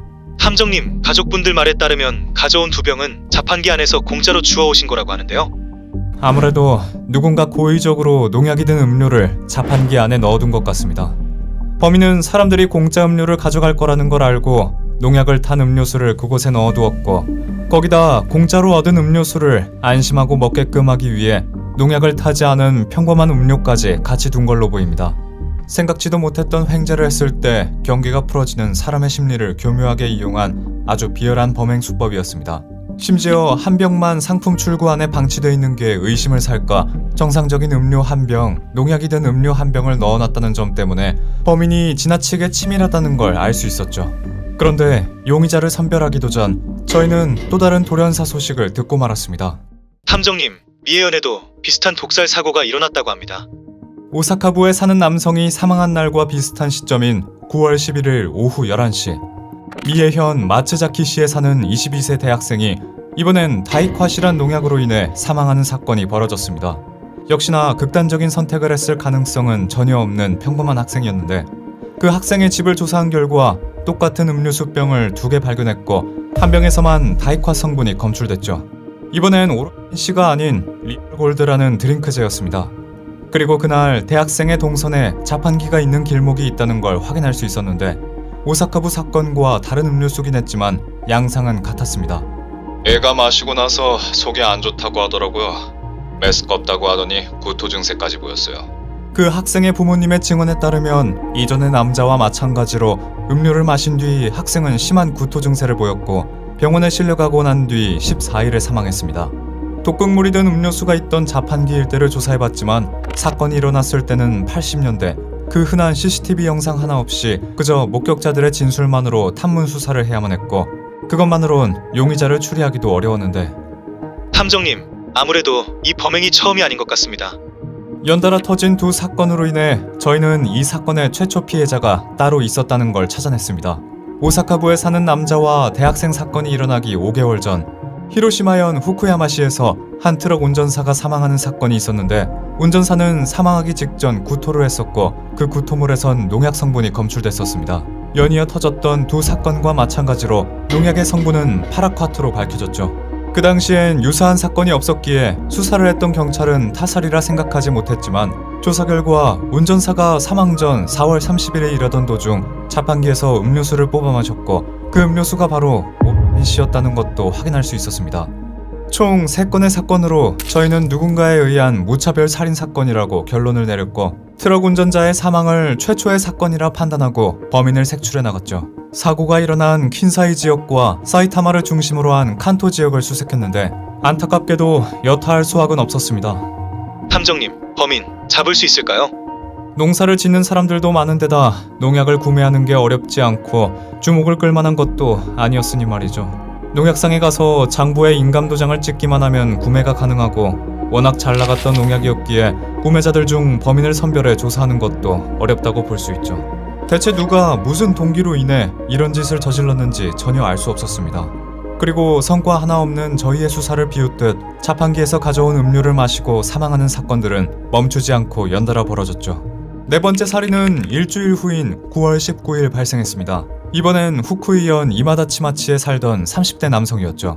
그 남성 또한 자판기에 음료를 꺼내는 구멍 안에 방치되고 있던 콜라를 발견해 마셨다가 곧바로 병원에 후송됐고 위세척을 하긴 했지만 결국 9월 22일 사망하게 됐습니다. 그가 위세척을 했을 때 나왔던 물질을 검사해본 결과 역시나 농약 성분이 검출됐죠. 그리고 네 번째 피해자가 농약이 섞인 콜라를 마신 다음날 9월 20일에는 미야자키현 미야코조노시에서 45세 남성이 마찬가지로 자판기 안에서 방치되고 있던 리플골드를 발견했고 그걸 마신 후 22일에 사망했습니다. 농약 성분은 그가 마셨던 리플골드 병 안에서 검출됐는데 9월 25일 오사카부 히비키노시에 사는 50대 남성 또한 자판기 안에 있던 오렌지를 마셨다가 10월 7일 사망. 그리고 여섯 번째 피해자가 사경을 헤매고 있던 10월 5일 사이타마현 고노스시에 사는 44세 남성이 이번엔 술 자동 판매기 안에 방치되던 오렌지를 마시고 21일에 사망했습니다. 최초 사건이 발생한 4월부터 7개월 동안 나온 사망자는 총 7명. 그리고 이 무차별적인 살인은 멈추지 않고 계속됐습니다. 여덟 번째 피해자는 나라현 가시하라시에 살고 있던 69세 남성. 아홉 번째 피해자는 미야기현. 10번째 피해자는 오사카부 가와치 나가노시, 11번째 피해자는 사이타마현 우라와시였습니다. 그리고 이 대량 학살에 가까운 살인에도 끝은 있었는데 마지막 사건인 12번째 피해자는 바로 17세 여고생이었습니다. 사이타마현 고마다군에 살던 여학생은 자판기에서 음료를 뽑았을 때 그 안에 있던 콜라를 함께 가져와 마셨고 역시나 농약 중독으로 사망하고 말았죠. CCTV가 상용화되지 않았고 과학 수사가 없던 시절이었기에 불행히도 이 사건은 제대로 된 용의자 하나 밝혀지지 못하고 끝내 공소시효가 종료돼 미결인 채로 남았습니다. 그렇다고 세간의 주목을 받지 못한 건 아니었는데 실제 이 사건으로 일본 전역이 뒤집어졌고 국회에서도 이 사건에 대해 논의하고 해결 방안을 찾을 정도로 심각한 상황이었습니다. 또한 사건 도구로 주로 쓰였던 오르타민 C와 리얼 골드 음료의 판매율과 이미지에도 지대한 영향을 끼쳤는데 오르타민 C 제조사인 오츠카 제약은 이런 독극물 혼입을 막기 위해 음료의 뚜껑을 돌려 열 수 있는 일반적인 스크루캡에서 링을 잡고 캔처럼 위로 따야만 열리는 맥시캡으로 교체해 지금날의 오르타민 C 병이 탄생하게 됐습니다. 시국이 들썩일 만큼 큰 사건이었기에 한 브랜드 이미지와 포장에까지 영향을 끼쳤고 훗날 유명한 미제 사건임과 동시에 대량 연쇄 독살 사건으로 각종 매체에도 그 영향력을 남겼는데 그중 하나가 바로 서두에 언급했던 명탐정 코난이었던 겁니다. 71화 스토커의 최후라는 에피소드 내용 중 유명한 탐정이 코난과 미라니와 함께 길을 가다가 자판기를 발견했고 그 안에 해당 사건과 같이 독극물이 든 음료가 방치되고 있었다는 범행 수법으로 활용했죠.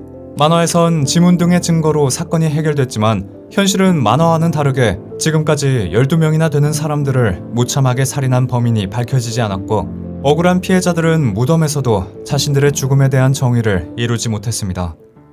이 사건이 비극적인 건 물론 미제라는 점도 있지만 모든 피해자들이 자신들을 죽음으로 먼 음료수를 처음 마주했을 땐 분명 기뻐했을 거라는 겁니다. 어라? 한 병만 뽑았는데 2병이 더 나왔네? 오늘은 운이 좋으려나? 같은 기분 좋은 생각을 하며 아무런 의심 없이 독극물이 든 음료를 들이켰을 거라는 걸 상상하면 숨이 턱 막힐 정도로 안타깝기만 합니다.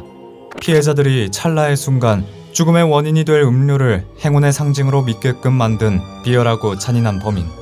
불특정 다수의 피해자를 랜덤으로 선별하고 그 범행 방법을 운이 나쁘면 걸리는 거고 운이 좋으면 걸리지 않는 뽑기와 같은 형식이었다는 걸 보면 범인은 세상에 불만이 많고 사람의 목숨을 한낱 벌레만도 못하게 생각하는 인간이라는 걸 추측할 수 있습니다.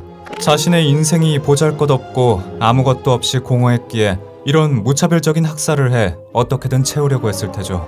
범인이 끝까지 잡히지 않은 완벽 범행을 성공했을지 모르지만 비뚤어지고 극단적인 방법으로 자신의 내면을 더럽힌 범인의 인생은 범행 후 어디에서도 구제받지 못하고 누구보다 쓸쓸하고 비루한 최후를 맞이했길 바랍니다.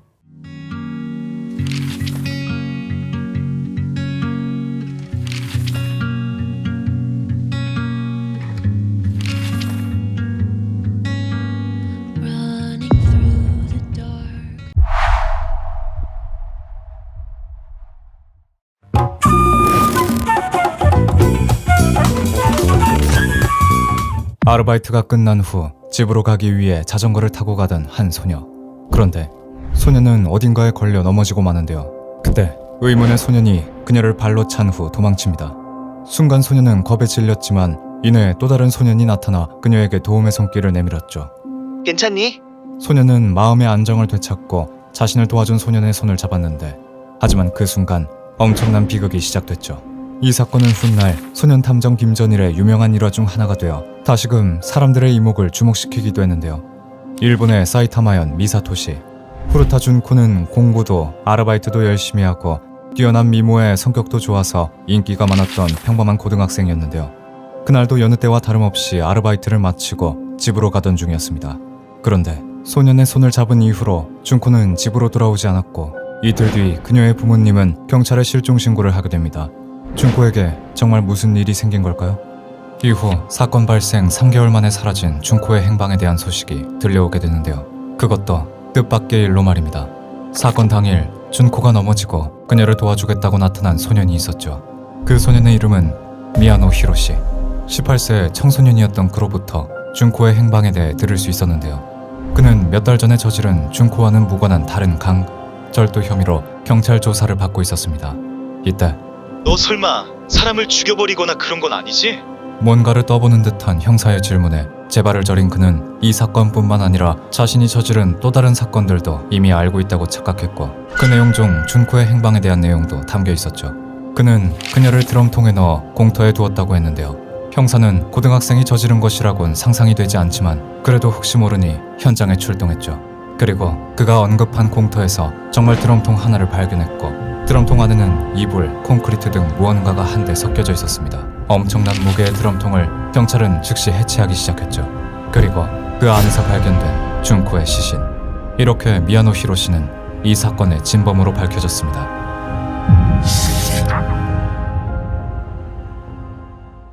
김영사와 저는 지속해서 범인들을 조사하며 사건 현장들을 탐색했습니다. 탐정님, 공범이 있습니다. 알고 보니 준코를 넘어뜨리고 발로 찬 소년 역시 이 사건의 공범이었는데요. 15세 미나토 신지. 미야노의 지시로 준코에게 해코지를 한 것이죠. 미야노가 처음 준코에게 접근했을 때 그녀의 집 근처에 다다르자 미야노는 갑자기 돌변한 태도를 취했답니다. 자신이 일본 최대 규모 조직 야쿠자의 간부인데 야쿠자가 준코를 죽이려고 계획했지만 그녀가 자신의 여자친구와 닮았기 때문에 자신과 하룻밤을 보내면 살려준다며 호텔로 데려간 거라는데요. 그 길로 준코는 미야노에게 납치되어 버린 겁니다. 미야노는 준코에게 미나토가 그녀를 좋아하니까 사귀라고 말했는데요. 준코는 학교 졸업하기 전까지는 연애는 안 된다며 거절했습니다. 그러자 굴욕을 겪게 해주겠다며 그녀를 협박한 미야노. 그 길로 미나토의 집에 감금되었습니다. 미야노는 좋은 구경을 시켜주겠다며 자신과 어울려 다니는 친구 5명을 불러 모았는데요. 그들은 준코에게 겁을 주려고 감기약을 약인 양 먹고 약에 취한 듯 행동하며 그녀를 쓰러뜨렸습니다. 그 과정에서 미나토의 부모가 2번이나 현장을 찾았는데 처음엔 조명이 고장이나 제대로 확인하지 못했지만 두 번째는 준코의 비명을 듣고 다시금 가보았다고 하죠. 비명 소리가 난 것 같은데 너희 지금 뭐 하는 거야? 미나토의 부모가 간섭한 것이 화가 났었다는 미나토와 가해자들. 그래서 준코의 다리와 허벅지, 더욱 예민한 곳에까지 불을 붙이는 등 그녀가 그만해달라고 애원하며 걷기 힘들 정도가 되기까지 다른 가해자들과 끔찍한 집단 폭행을 저질렀다고 진술했습니다. 그러다 문득 가해자들은 겁이 났다고 합니다. 준코의 부모님이 경찰에 신고할까 말이죠. 그래서 준코가 납치된 지 5일 후인 11월 30일 그들은 그녀에게 공중전화로 부모님께 전화하게 시켰습니다. 나 가출했어. 그러니까 찾지도 말고 실종 신고는 취소해. 친구 집에 있을 거야. 그리고 그날 준코는 미나토의 집에서 그의 부모님과 마주쳤다고 하는데요. 미나토의 어머니는 준코에게 시간이 늦었으니 어서 귀가하라고 했지만 그러나 준코는 오늘은 여기서 지낸다며 가해자들을 따라 올라갔다는데요. 그로부터 며칠 뒤인 12월 5일 미나토의 방을 청소하면서 생리대를 발견한 그의 어머니. 왜 집으로 돌아가지 않았느냐며 부모님이 걱정하실 테니 어서 돌아가라고 했지만 그녀는 꼼짝도 하지 못했다고 했습니다. 가해자들이 무서워서였죠. 그래도 준코는 미나토의 어머니를 따라 간신히 집 밖으로 나왔는데요. 하지만 집 밖을 지키고 서 있던 오그라 유즈루와 미나토의 형과 마주쳤습니다. 그들은 그녀를 귀가시킬지 말지를 두고 고민하고 있었죠. 경찰에 신고하지 않을게요. 그러니 제발 집에만 보내주세요. 그녀의 애원에도 그들은 다시 준코를 미나토의 집에 가두었습니다. 미나토의 부모에게 들키지 않도록 그들이 잠든 틈을 타 전봇대를 타고 창문으로 올라가도록 하는 치밀함까지 보였죠. 폭력을 당하기는 했지만 당시 그녀의 상태가 심각하지 않았고 가해자들은 준코의 돈으로 그녀에게 옷을 사 갈아입히거나 음식을 먹였답니다. 그러나 감금이 계속 이어지고 그녀의 상처가 점점 심해지면서 그런 행동들마저도 그만뒀다는데요. 사건 현장에 있던 미나토의 집 2층을 가보니 벗겨진 준코의 속옷과 배달 음식을 시켜 먹었던 흔적과 세면도구와 칫솔이 발견되었습니다. 그런데 탐정님, 방에서 이런 물건이 발견되었는데요. 피가 묻어있는 운동기구들과 팬츠, 더욱 이상한 건 차량용 배터리와 대형 폭죽. 평범한 가정집에서 발견되었다고는 믿기 힘든 물건들이 다수 발견되었죠. 그들은 어디에서 가져왔는지도 모를 차량용 배터리로 준코에게 전기 고문을 가했다는 겁니다. 그리고 생각지도 못한 신체 부위들에 대형 폭죽을 꽂고 터뜨렸다고 하는데요. 상상할 수도 없는 고통에 절규하는 그녀에게 억지로 웃게 만들고 웃지 못하면 웃을 때까지 폭력을 가했다고 했습니다. 거기다 치과 치료를 해준다며 펜치로 준코의 생리를 위협하는 미친 짓도 저질렀다고 하는데요. 혹여나 준코가 도망이라도 갈까봐 미나토의 집에 있던 운동기구들을 그녀에게 던져 신체 여러 곳의 뼈를 으스러뜨리기도 했다고 했습니다. 과연 그들을 인간이라 할 수 있을까요? 그동안 사건 현장에서 발견된 물건들을 전부 감정한 결과 모두 준코의 DNA가 검출되었습니다. 도무지 사람이 했다고는 믿을 수 없는 만행들이 전부 사실로 확인되는 순간이었죠. 12월 말부터는 준코의 상태는 심각해졌고 가해자들은 처리하기 귀찮은 존재로 여기면서 미나토의 집에 방치해두고 있었는데요. 1989년 1월 4일 도박에 빠졌던 미야노는 약 100만 원에 달하는 빚을 졌고 이 또한 준코 때문이라는 기분도 별론데 오랜만에 준코나 괴롭히자. 그들은 다시 한번 탈진한 준코를 세워두고 괴롭혔다고 합니다. 거기다 머리와 어깨 등을 왼쪽과 오른쪽 번갈아가며 구타했는데요. 준코가 혼자 힘으로 일어서려다가 넘어졌는데 그때 카세트에 머리를 부딪히고 경련하는 것을 보고는 꾀병이라 생각하고 더욱 가혹하게 폭행했다고 합니다. 이후 준코의 반응이 없어져 죽은 것으로 생각한 가해자들. 두려웠지만 확인 사살을 위해 그녀의 피부를 불로 지져보았답니다. 준코는 아무 반응도 하지 않았지만 원래 준코의 반응이 그랬다는 미나토의 말에 안심하고 전원 외출해버린 가해자들. 그렇게 준코는 꽃다운 나이 18세에 홀로 슬프고 비극적인 죽음을 맞이하고 말았습니다. 고통스럽고 참담하게 말이죠. 도대체 이런 짓을 왜 벌인 겁니까? 준코가 불쌍하진 않았나요? 네, 불쌍했습니다. 저는 충동적으로 스트레스 풀기 위해 그랬습니다. 미야노와 가해자들의 만행이 세상에 알려지고 그들은 재판에 넘겨졌는데요. 재판에서 1년만 늦었어도 사형이었을 거라는 판사의 말에 그랬다면 하지 않았을 거고 이런 짓은 미성년일 때 말고는 할 기회가 없다. 준코는 운이 나빠 하필이면 나 같은 놈의 먹이가 된 것뿐이라는 망언을 내뱉어버렸습니다. 가해자들이 이런 끔찍한 일을 저지르는 동안 주변 사람들의 행적이 답답하기만 합니다. 준코가 감금되어 있었던 미나토의 집에 함께 있었던 그들의 부모님조차도 몰랐던 걸까요? 준코가 있는 줄 알았고 돌려보내려 했었지만 아들이 너무 무서웠습니다. 평소 무력으로 가정폭력을 일삼던 아들이 무서워서 아무 말도 조치도 할 수 없었고 그런 일이 일어나고 있으리라곤 전혀 몰랐다고 주장하는 미나토의 가족. 그런데 경찰이 본격적인 조사를 위해 그의 집에 들이닥쳤을 땐 이미 방 안의 모든 것이 새 것으로 바뀌어 있었습니다. 정말 아무것도 모르고 있었을까요? 가해자들 중 한 명의 생모는 아들이 전과자가 되자 이 모든 것을 준코의 탓이라 여겼는데요. 화가 난 마음을 준코의 묘지를 부숴버리는 것으로 표출해버립니다. 거기다 사건 현장 인근에 가게를 차리면서 고인을 여전히 모욕하고 있다는데요. 부모는 자식의 거울임을 명백히 보여주죠. 준코와 그녀 가족들의 피해는 여기서 그치지 않습니다. 일부 언론은 준코의 얼굴과 신상을 보호 없이 그대로 세상에 내보내는가 하면 사람들은 근거 없는 비난과 추측을 쏟아냈죠. 심지어 가해자들의 얼굴은 가리고 보도하면서요. 딸아이를 잃은 것도 억울한데 무분별한 보도와 억측에 결국 준코의 아버지는 제발 우리 딸의 마지막을 지켜주세요. 신상정보 유출을 자제해주세요. 언론사를 향해 울부짖으며 부탁했다고 합니다. 처벌 역시 받아들이기 힘드네요. 극악무도한 짓을 저지르고도 소년들은 각각 징역 5년에서 길게는 20년을 선고받고 복역했습니다. 범행 당시 청소년이었다는 점, 피해 정도보다는 피해자의 수에 중점을 두는 일본 재판부의 기준 때문이었죠. 이 사건의 중심축에 서 있는 미야노는 자신을 취재하러 온 언론을 향해 욕설을 퍼붓거나 재판 도중 눈물을 흘렸는데 그 이유가 반성이 아닌 잡혀버린 자신이 불쌍해서였답니다. 가해자들은 출소 이후에도 사회에 적응하지 못했고 심지어 살아있는 지금까지도 강력범죄를 저지르며 교도소를 마치 제 집 안방인 양 들락거린다고 하죠. 준코의 장례식은 가족, 친척, 친구들이 모여 엄숙히 거행되었는데요. 그녀의 죽음을 절대 헛되이 하지 않고 끔찍한 범죄가 없는 평화로운 날을 보낼 수 있도록 노력하며 좌절하지 않고 최선을 다해 살았던 준코를 생각하며 늘 힘내겠다고 전하는 그녀의 절친한 친구의 추도문을 빌려 오늘의 이야기를 마무리하겠습니다.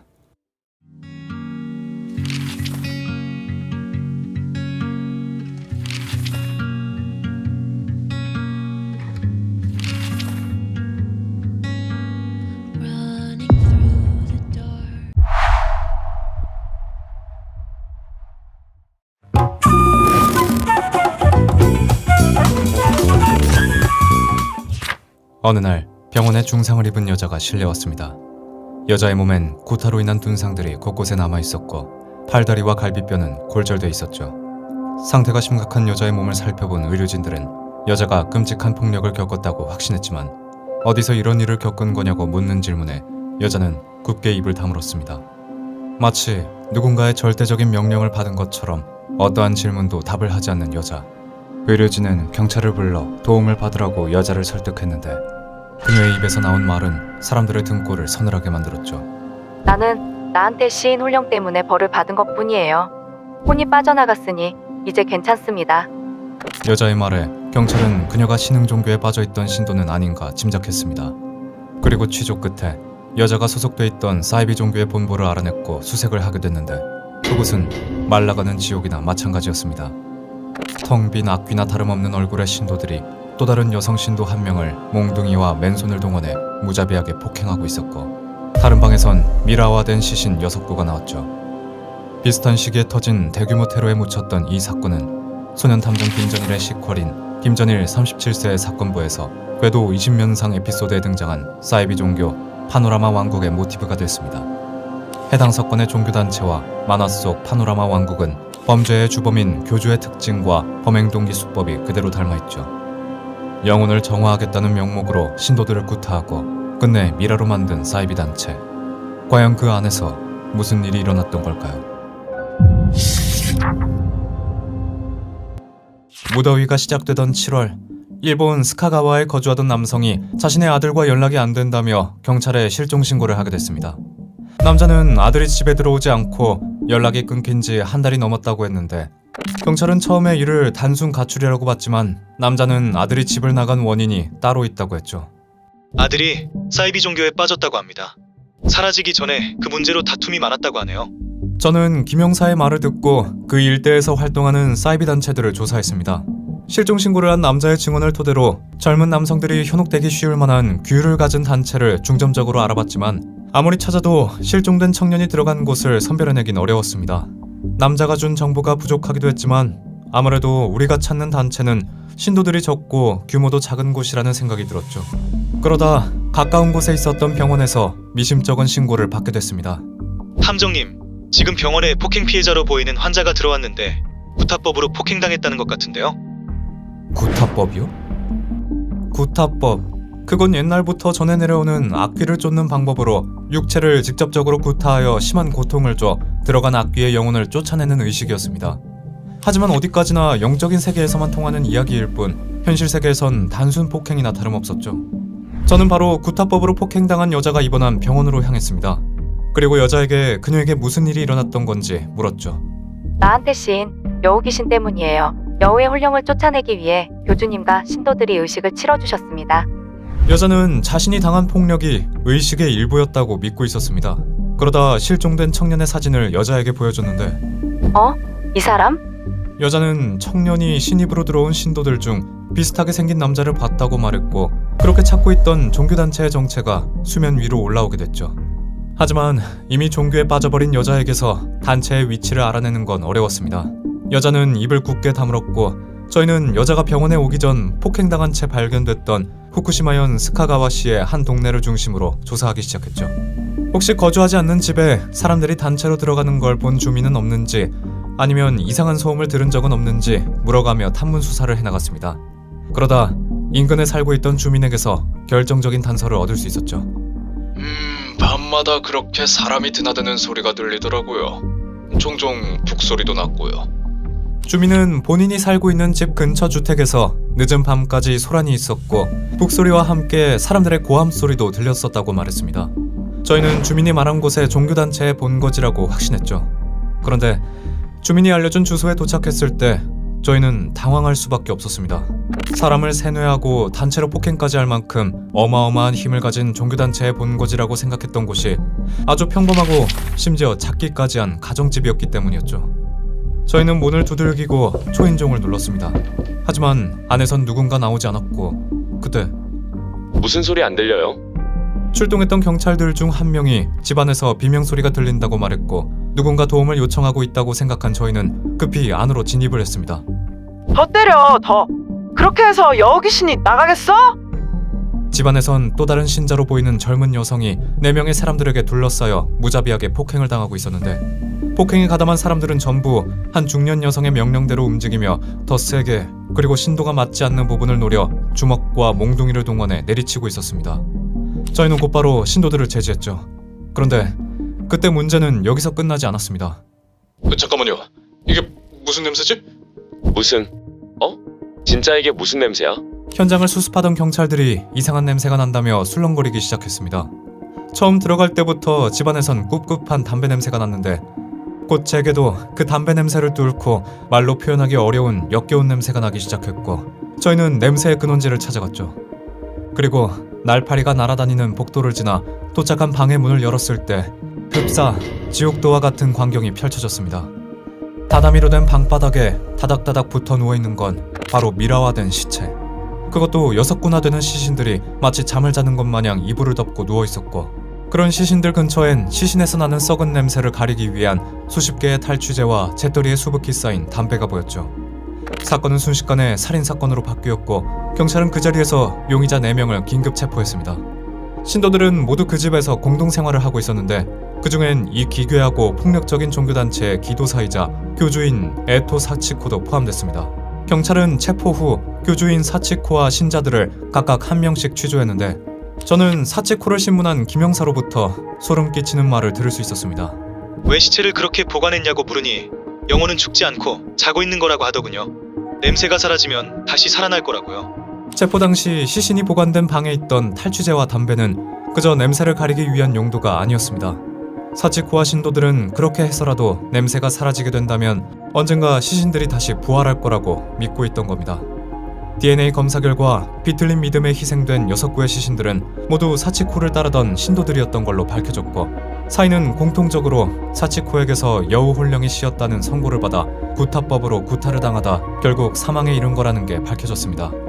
취조 과정에서 사치코가 이 끔찍한 집단 린치에 자신의 딸까지 가담시켰다는 걸 알 수 있었는데, 체포된 사치코는 신문하는 내내 자신들은 신도들을 폭행한 게 아니라 영혼을 정화하기 위한 의식을 치른 거라며, 변호사를 대동해 심신미약 상태로 정상적인 판단을 할 수 없었다고 정신감정을 신청해 무죄를 호소했는데, 심지어 신도들을 폭행했을 땐 자신조차 빙의가 됐었다며 책임을 회피하기까지 했죠. 사치코와 함께 재판을 받게 된 나머지 신도들 또한 그녀와 입을 맞춰 심신미약으로 인한 무죄를 주장했는데, 그들의 주장을 무너뜨리기 위해선 신도들을 폭행해 죽음에 이르게 한 목적이 재령이 아니라는 걸 입증해야 했습니다. 하지만 살인죄를 피하기 위해 영적인 영역을 끌고 와 매달리는 사람들의 죄를 입증하는 건 쉽지 않았고, 그렇게 저와 김영사가 그들의 유죄 확정을 받아내기 위해 골머리를 썩이고 있을 때 딱 한 명 무자비한 사이비 단체에 대해 반대 증언을 할 수 있는 이가 저희에게 먼저 연락을 해왔습니다.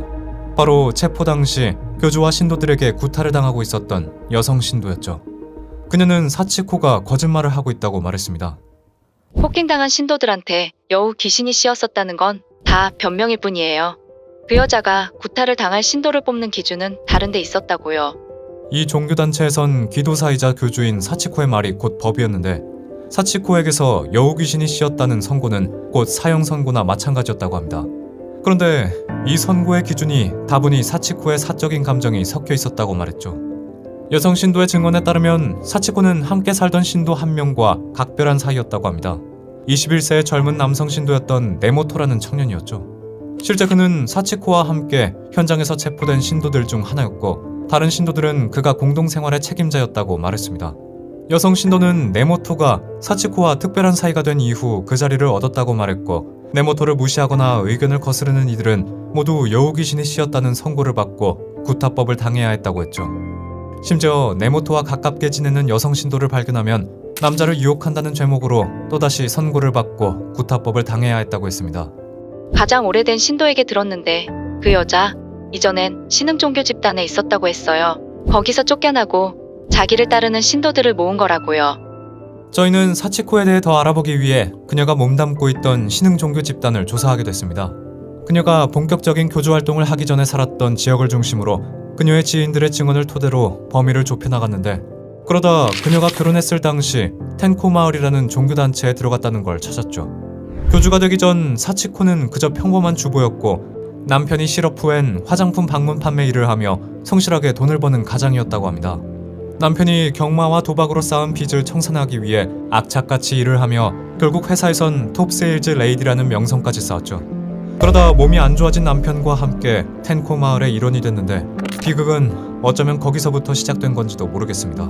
조사 도중 찾게 된 이전 텐코 마을의 신도에게서 사치코가 단체에서 나오게 된 결정적인 원인을 들을 수 있었고, 바로 사치코의 남편이 텐코 마을에서 만난 또 다른 여성 신도와 바람이 나 함께 도망가 버렸다는 걸 알게 됐습니다. 그 이후 사치코는 남편과 이혼을 했고, 혼자 딸을 키우다가 텐코 마을에서 보고 배운 세뇌법과 재령의식을 이용해 자신만의 종교단체를 만든 거였죠.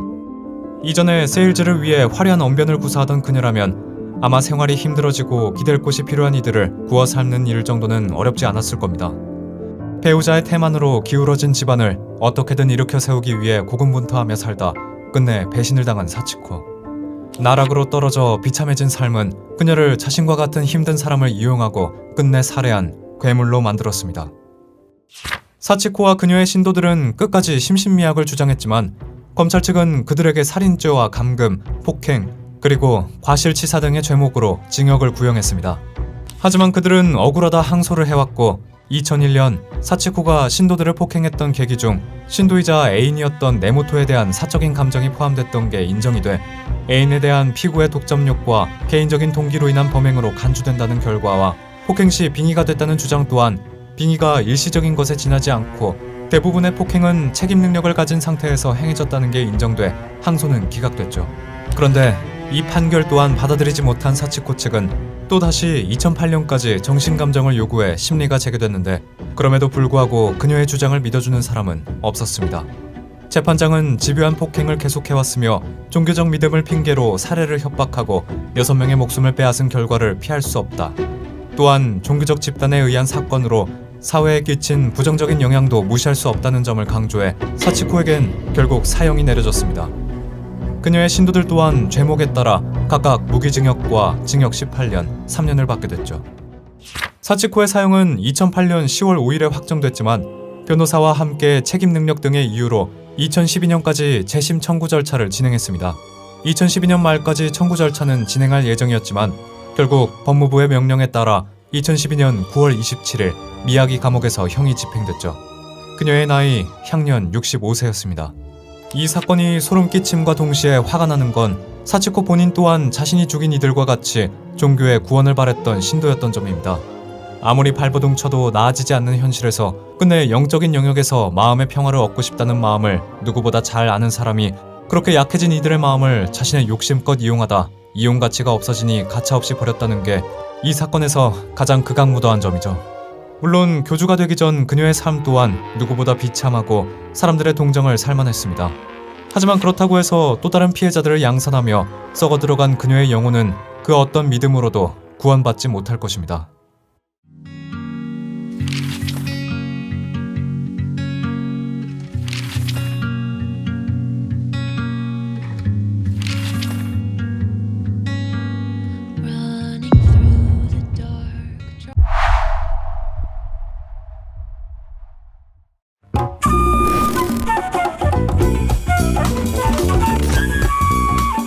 곧 새해를 앞두고 있었던 12월, 일본의 한 신탁은행에서 현금 3억 엔을 실은 현금 수송 차량이 출발했습니다. 그건 전기공장 직원들을 위한 보너스 지급용 돈이었죠. 그런데 그때 거기 앞에 차 세우세요. 목적지에 도착할 때쯤 오토바이를 탄 경찰이 현금 수송차 옆에 붙었습니다. 불시단 속에 영문을 알 길이 없는 기사는 경찰에게 무슨 일이냐 물었고 경찰은 차량을 세운 뒤 이 차에 폭탄이 설치됐다는 제보가 들어왔습니다. 지금 당장 이 수송 차량을 조사하겠습니다. 갑작스러운 폭탄 의혹에 기사를 비롯한 탑승자들은 모두 경찰의 지시에 따라 수송차에서 내렸습니다. 그리고 정말 경찰이 차를 수색하고 얼마 지나지 않아 차에선 위협적으로 연기가 피어오르기 시작했죠. 사람들은 패닉에 빠졌고 폭탄이 터지기 전에 수송차에서 멀리 떨어졌는데 아무리 기다려도 폭발음은 들리지 않았고 당황해하던 사람들은 점차 차분해져 조용한 수송 차량 가까이 다가갔습니다. 그리고 이게 무슨 일인지 점점 사그라들던 연기와 함께 수송차에 있던 현금 3억 엔이 증발해버린 걸 알았죠. 이 범죄는 일본 범죄 역사상 완전 범죄라는 점 때문에 가장 유명한 사건으로 남음과 동시에 우리에게도 낯이 익은 애니메이션인 소년탐정 김전일의 밀라빈 형성 살인사건 편의 범죄 트릭으로 등장하기도 했습니다. 대체 누가 그리고 어떻게 지금 돈으로 26억 원에 달하는 돈을 감쪽같이 가져갈 수 있었던 걸까요?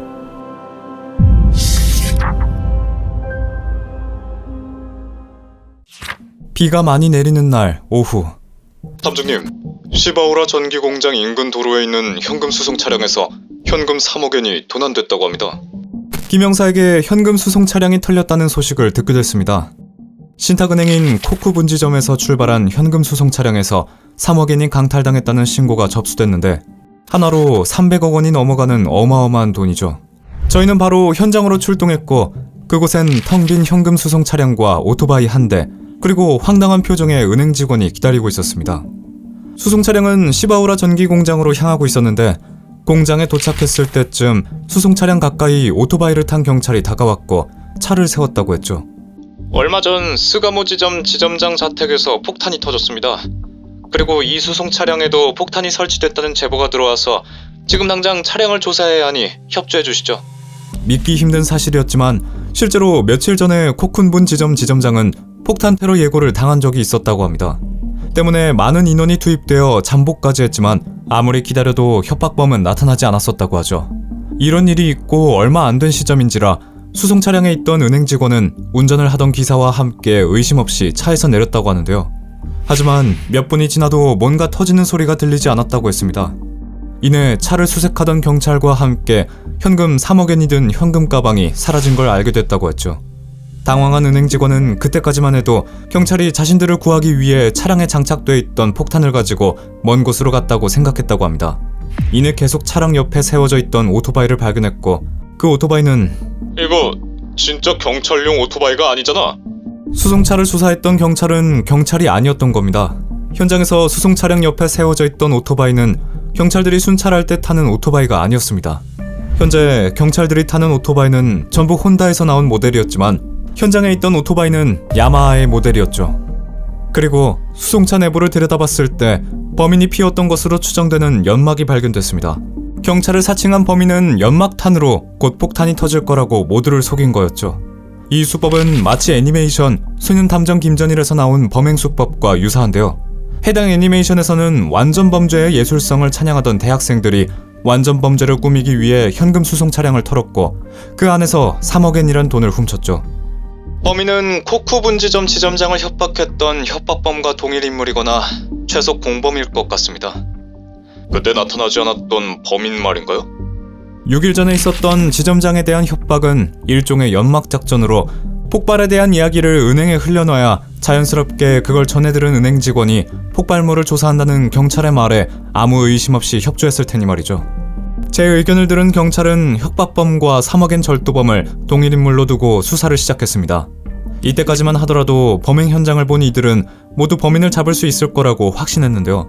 도쿄 전역에 10,000명이나 되는 경찰을 투입해 검문을 시행했고 심지어 치밀하고 계획적인 범행이었음에도 불구하고 범인이 현장에 120여 개나 되는 물품을 흘리고 갔기 때문이었죠.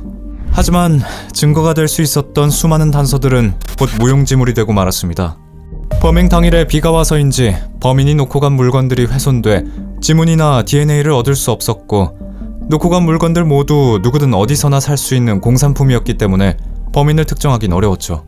그렇게 쉽게 풀릴 줄만 알았던 사건은 지점장에게 보낸 협박장에서 알아낸 범인의 혈액형 빼고는 별다른 진전 없이 어느덧 4개월이라는 시간이 지났습니다. 그러던 어느 날 형사님, 고간의 주차장에서 도난 차량이 발견됐다고 합니다. 코쿠분지 근처에 있는 주차장입니다. 그리고 안에서 현금 가방 3개가 나왔고요. 범행 현장에서 얼마 떨어지지 않은 곳에서 현금 가방에 있는 도난 차량이 발견됐습니다. 드디어 단서를 찾을 만한 기회가 찾아온 것 같은데요. 가방을 조사해본 결과 도난된 코쿤 지점의 현금 가방인 걸 확인했습니다. 하지만 안타깝게도 그 외에 범인에 대한 실마리는 찾을 수 없었죠. 그런데 수사망을 점점 더 넓혀가던 도중 평소 주변에 현금 수송 차량을 털자고 제안하고 다녔던 19살 소년에 대한 제보가 들어왔습니다. A군은 불량 집단의 리더로 평소 행실이 좋지 않고 심지어 상습으로 차를 훔치던 상습 절도범이었습니다. 평소 학교 친구들에게 현금 수송 차량에 대해 얘기를 했었고 그 이야기가 경찰의 귀까지 들리게 된 것이죠. 저희는 A군의 사진을 들고 목격자인 은행 직원에게 찾아갔습니다. 은행 직원은 자신이 본 범인의 얼굴과 A군의 외모가 비슷하다고 말했는데 그런데 유력한 용의자를 찾았다는 기쁨도 잠시 A군에 대한 충격적인 정보를 알게 됐죠. A군? 그 교통단속반 혹시 아들 아닌가? 바로 A군이 현재 교통단속 업무를 맡고 있던 오토바이 경찰, 그것도 교통기동대 대장의 아들이었던 겁니다. 그때 저희는 범인이 운전을 할 수 있었던 점에 주목해 수사망을 운전면허가 있는 사람들로 좁혔었지만 전적이 없어 범인이 면허를 따지 못하는 미성년자일 가능성을 염두하고 있었고 행여 A군이 부친을 곁에서 보고 경찰로 위장하는 데 도움을 얻어 범행을 계획했을 가능성을 고려해 저희는 A군을 유력 용의자로 두고 수사를 진행하려 했습니다.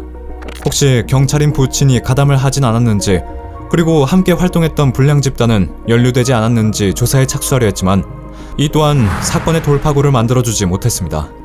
조사를 시작한 지 불과 사흘 만에 A군이 청산가리를 먹고 극단적인 선택을 하고 만 것이죠. 난항을 겪고 있던 사건에 드디어 제대로 된 수사 방향으로 나아갈 바람이 불어오나 싶었는데 어느새 현금절도 사건은 어쩌면 극단적인 선택으로 위장한 존속살인의 여지로 보이고 있었습니다. 이 사건은 1960년대에 일어난 일본 전후 최대의 미제 사건임과 동시에 일본 경찰의 무능함을 전국에 알린 사건이기도 했습니다. 사건 현장에 범인의 물건이 120여 가지나 됐는데도 행간엔 범인을 잡지 못했던 건 일본 경찰의 초동 수사가 미흡하다 못해 엉망이었기 때문이라는 의견이 주류였죠. 실제 범인의 유류품 중엔 범인이 썼던 모자가 있었고 거기서 DNA를 찾을 수도 있었지만 그 자리에 있던 형사들은 모자를 수거해 서로 돌려 써보는 말도 안 되는 짓을 해 증거를 훼손시켰습니다. 그리고 마찬가지로 범인이 두고 간 오토바이에서도 지문을 검출할 수 있었지만 무슨 이유에서인지 경찰은 지문은 중요하지 않다는 어처구니없는 이유로 수사에서 배제했습니다. 이 일로 혹시 범행에 경찰이 연루된 건 아니냐는 소문까지 돌았죠. 그리고 유력 용의자였던 A군의 죽음조차 의문으로 남았습니다.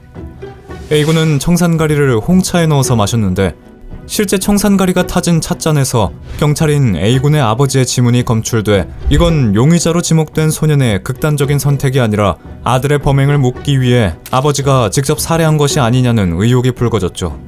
하지만 실상 경찰이 유력 용의자로 몰던 A군은 현금 강탈 사건의 범인이 아니었습니다. A군의 혈액형과 협박 편지에서 나온 범인의 혈액형은 일치하지 않았고 범행 당시 목격자들의 증언에 따르면 범인이 오토바이를 탔을 때 발이 땅에 닿았는데 그러기엔 A군의 키가 너무 작았죠. 또한 이 사건에서 A군 말고 희생된 다른 한 명의 소년이 있었습니다. 사건 현장에서 가까운 관내에서 살았던 B군은 A군과 마찬가지로 비행 청소년이었는데 경찰은 목격자들의 증언에 나온 범인의 외모와 B군의 외모가 비슷하다는 이유로 그를 용의자로 여겼습니다.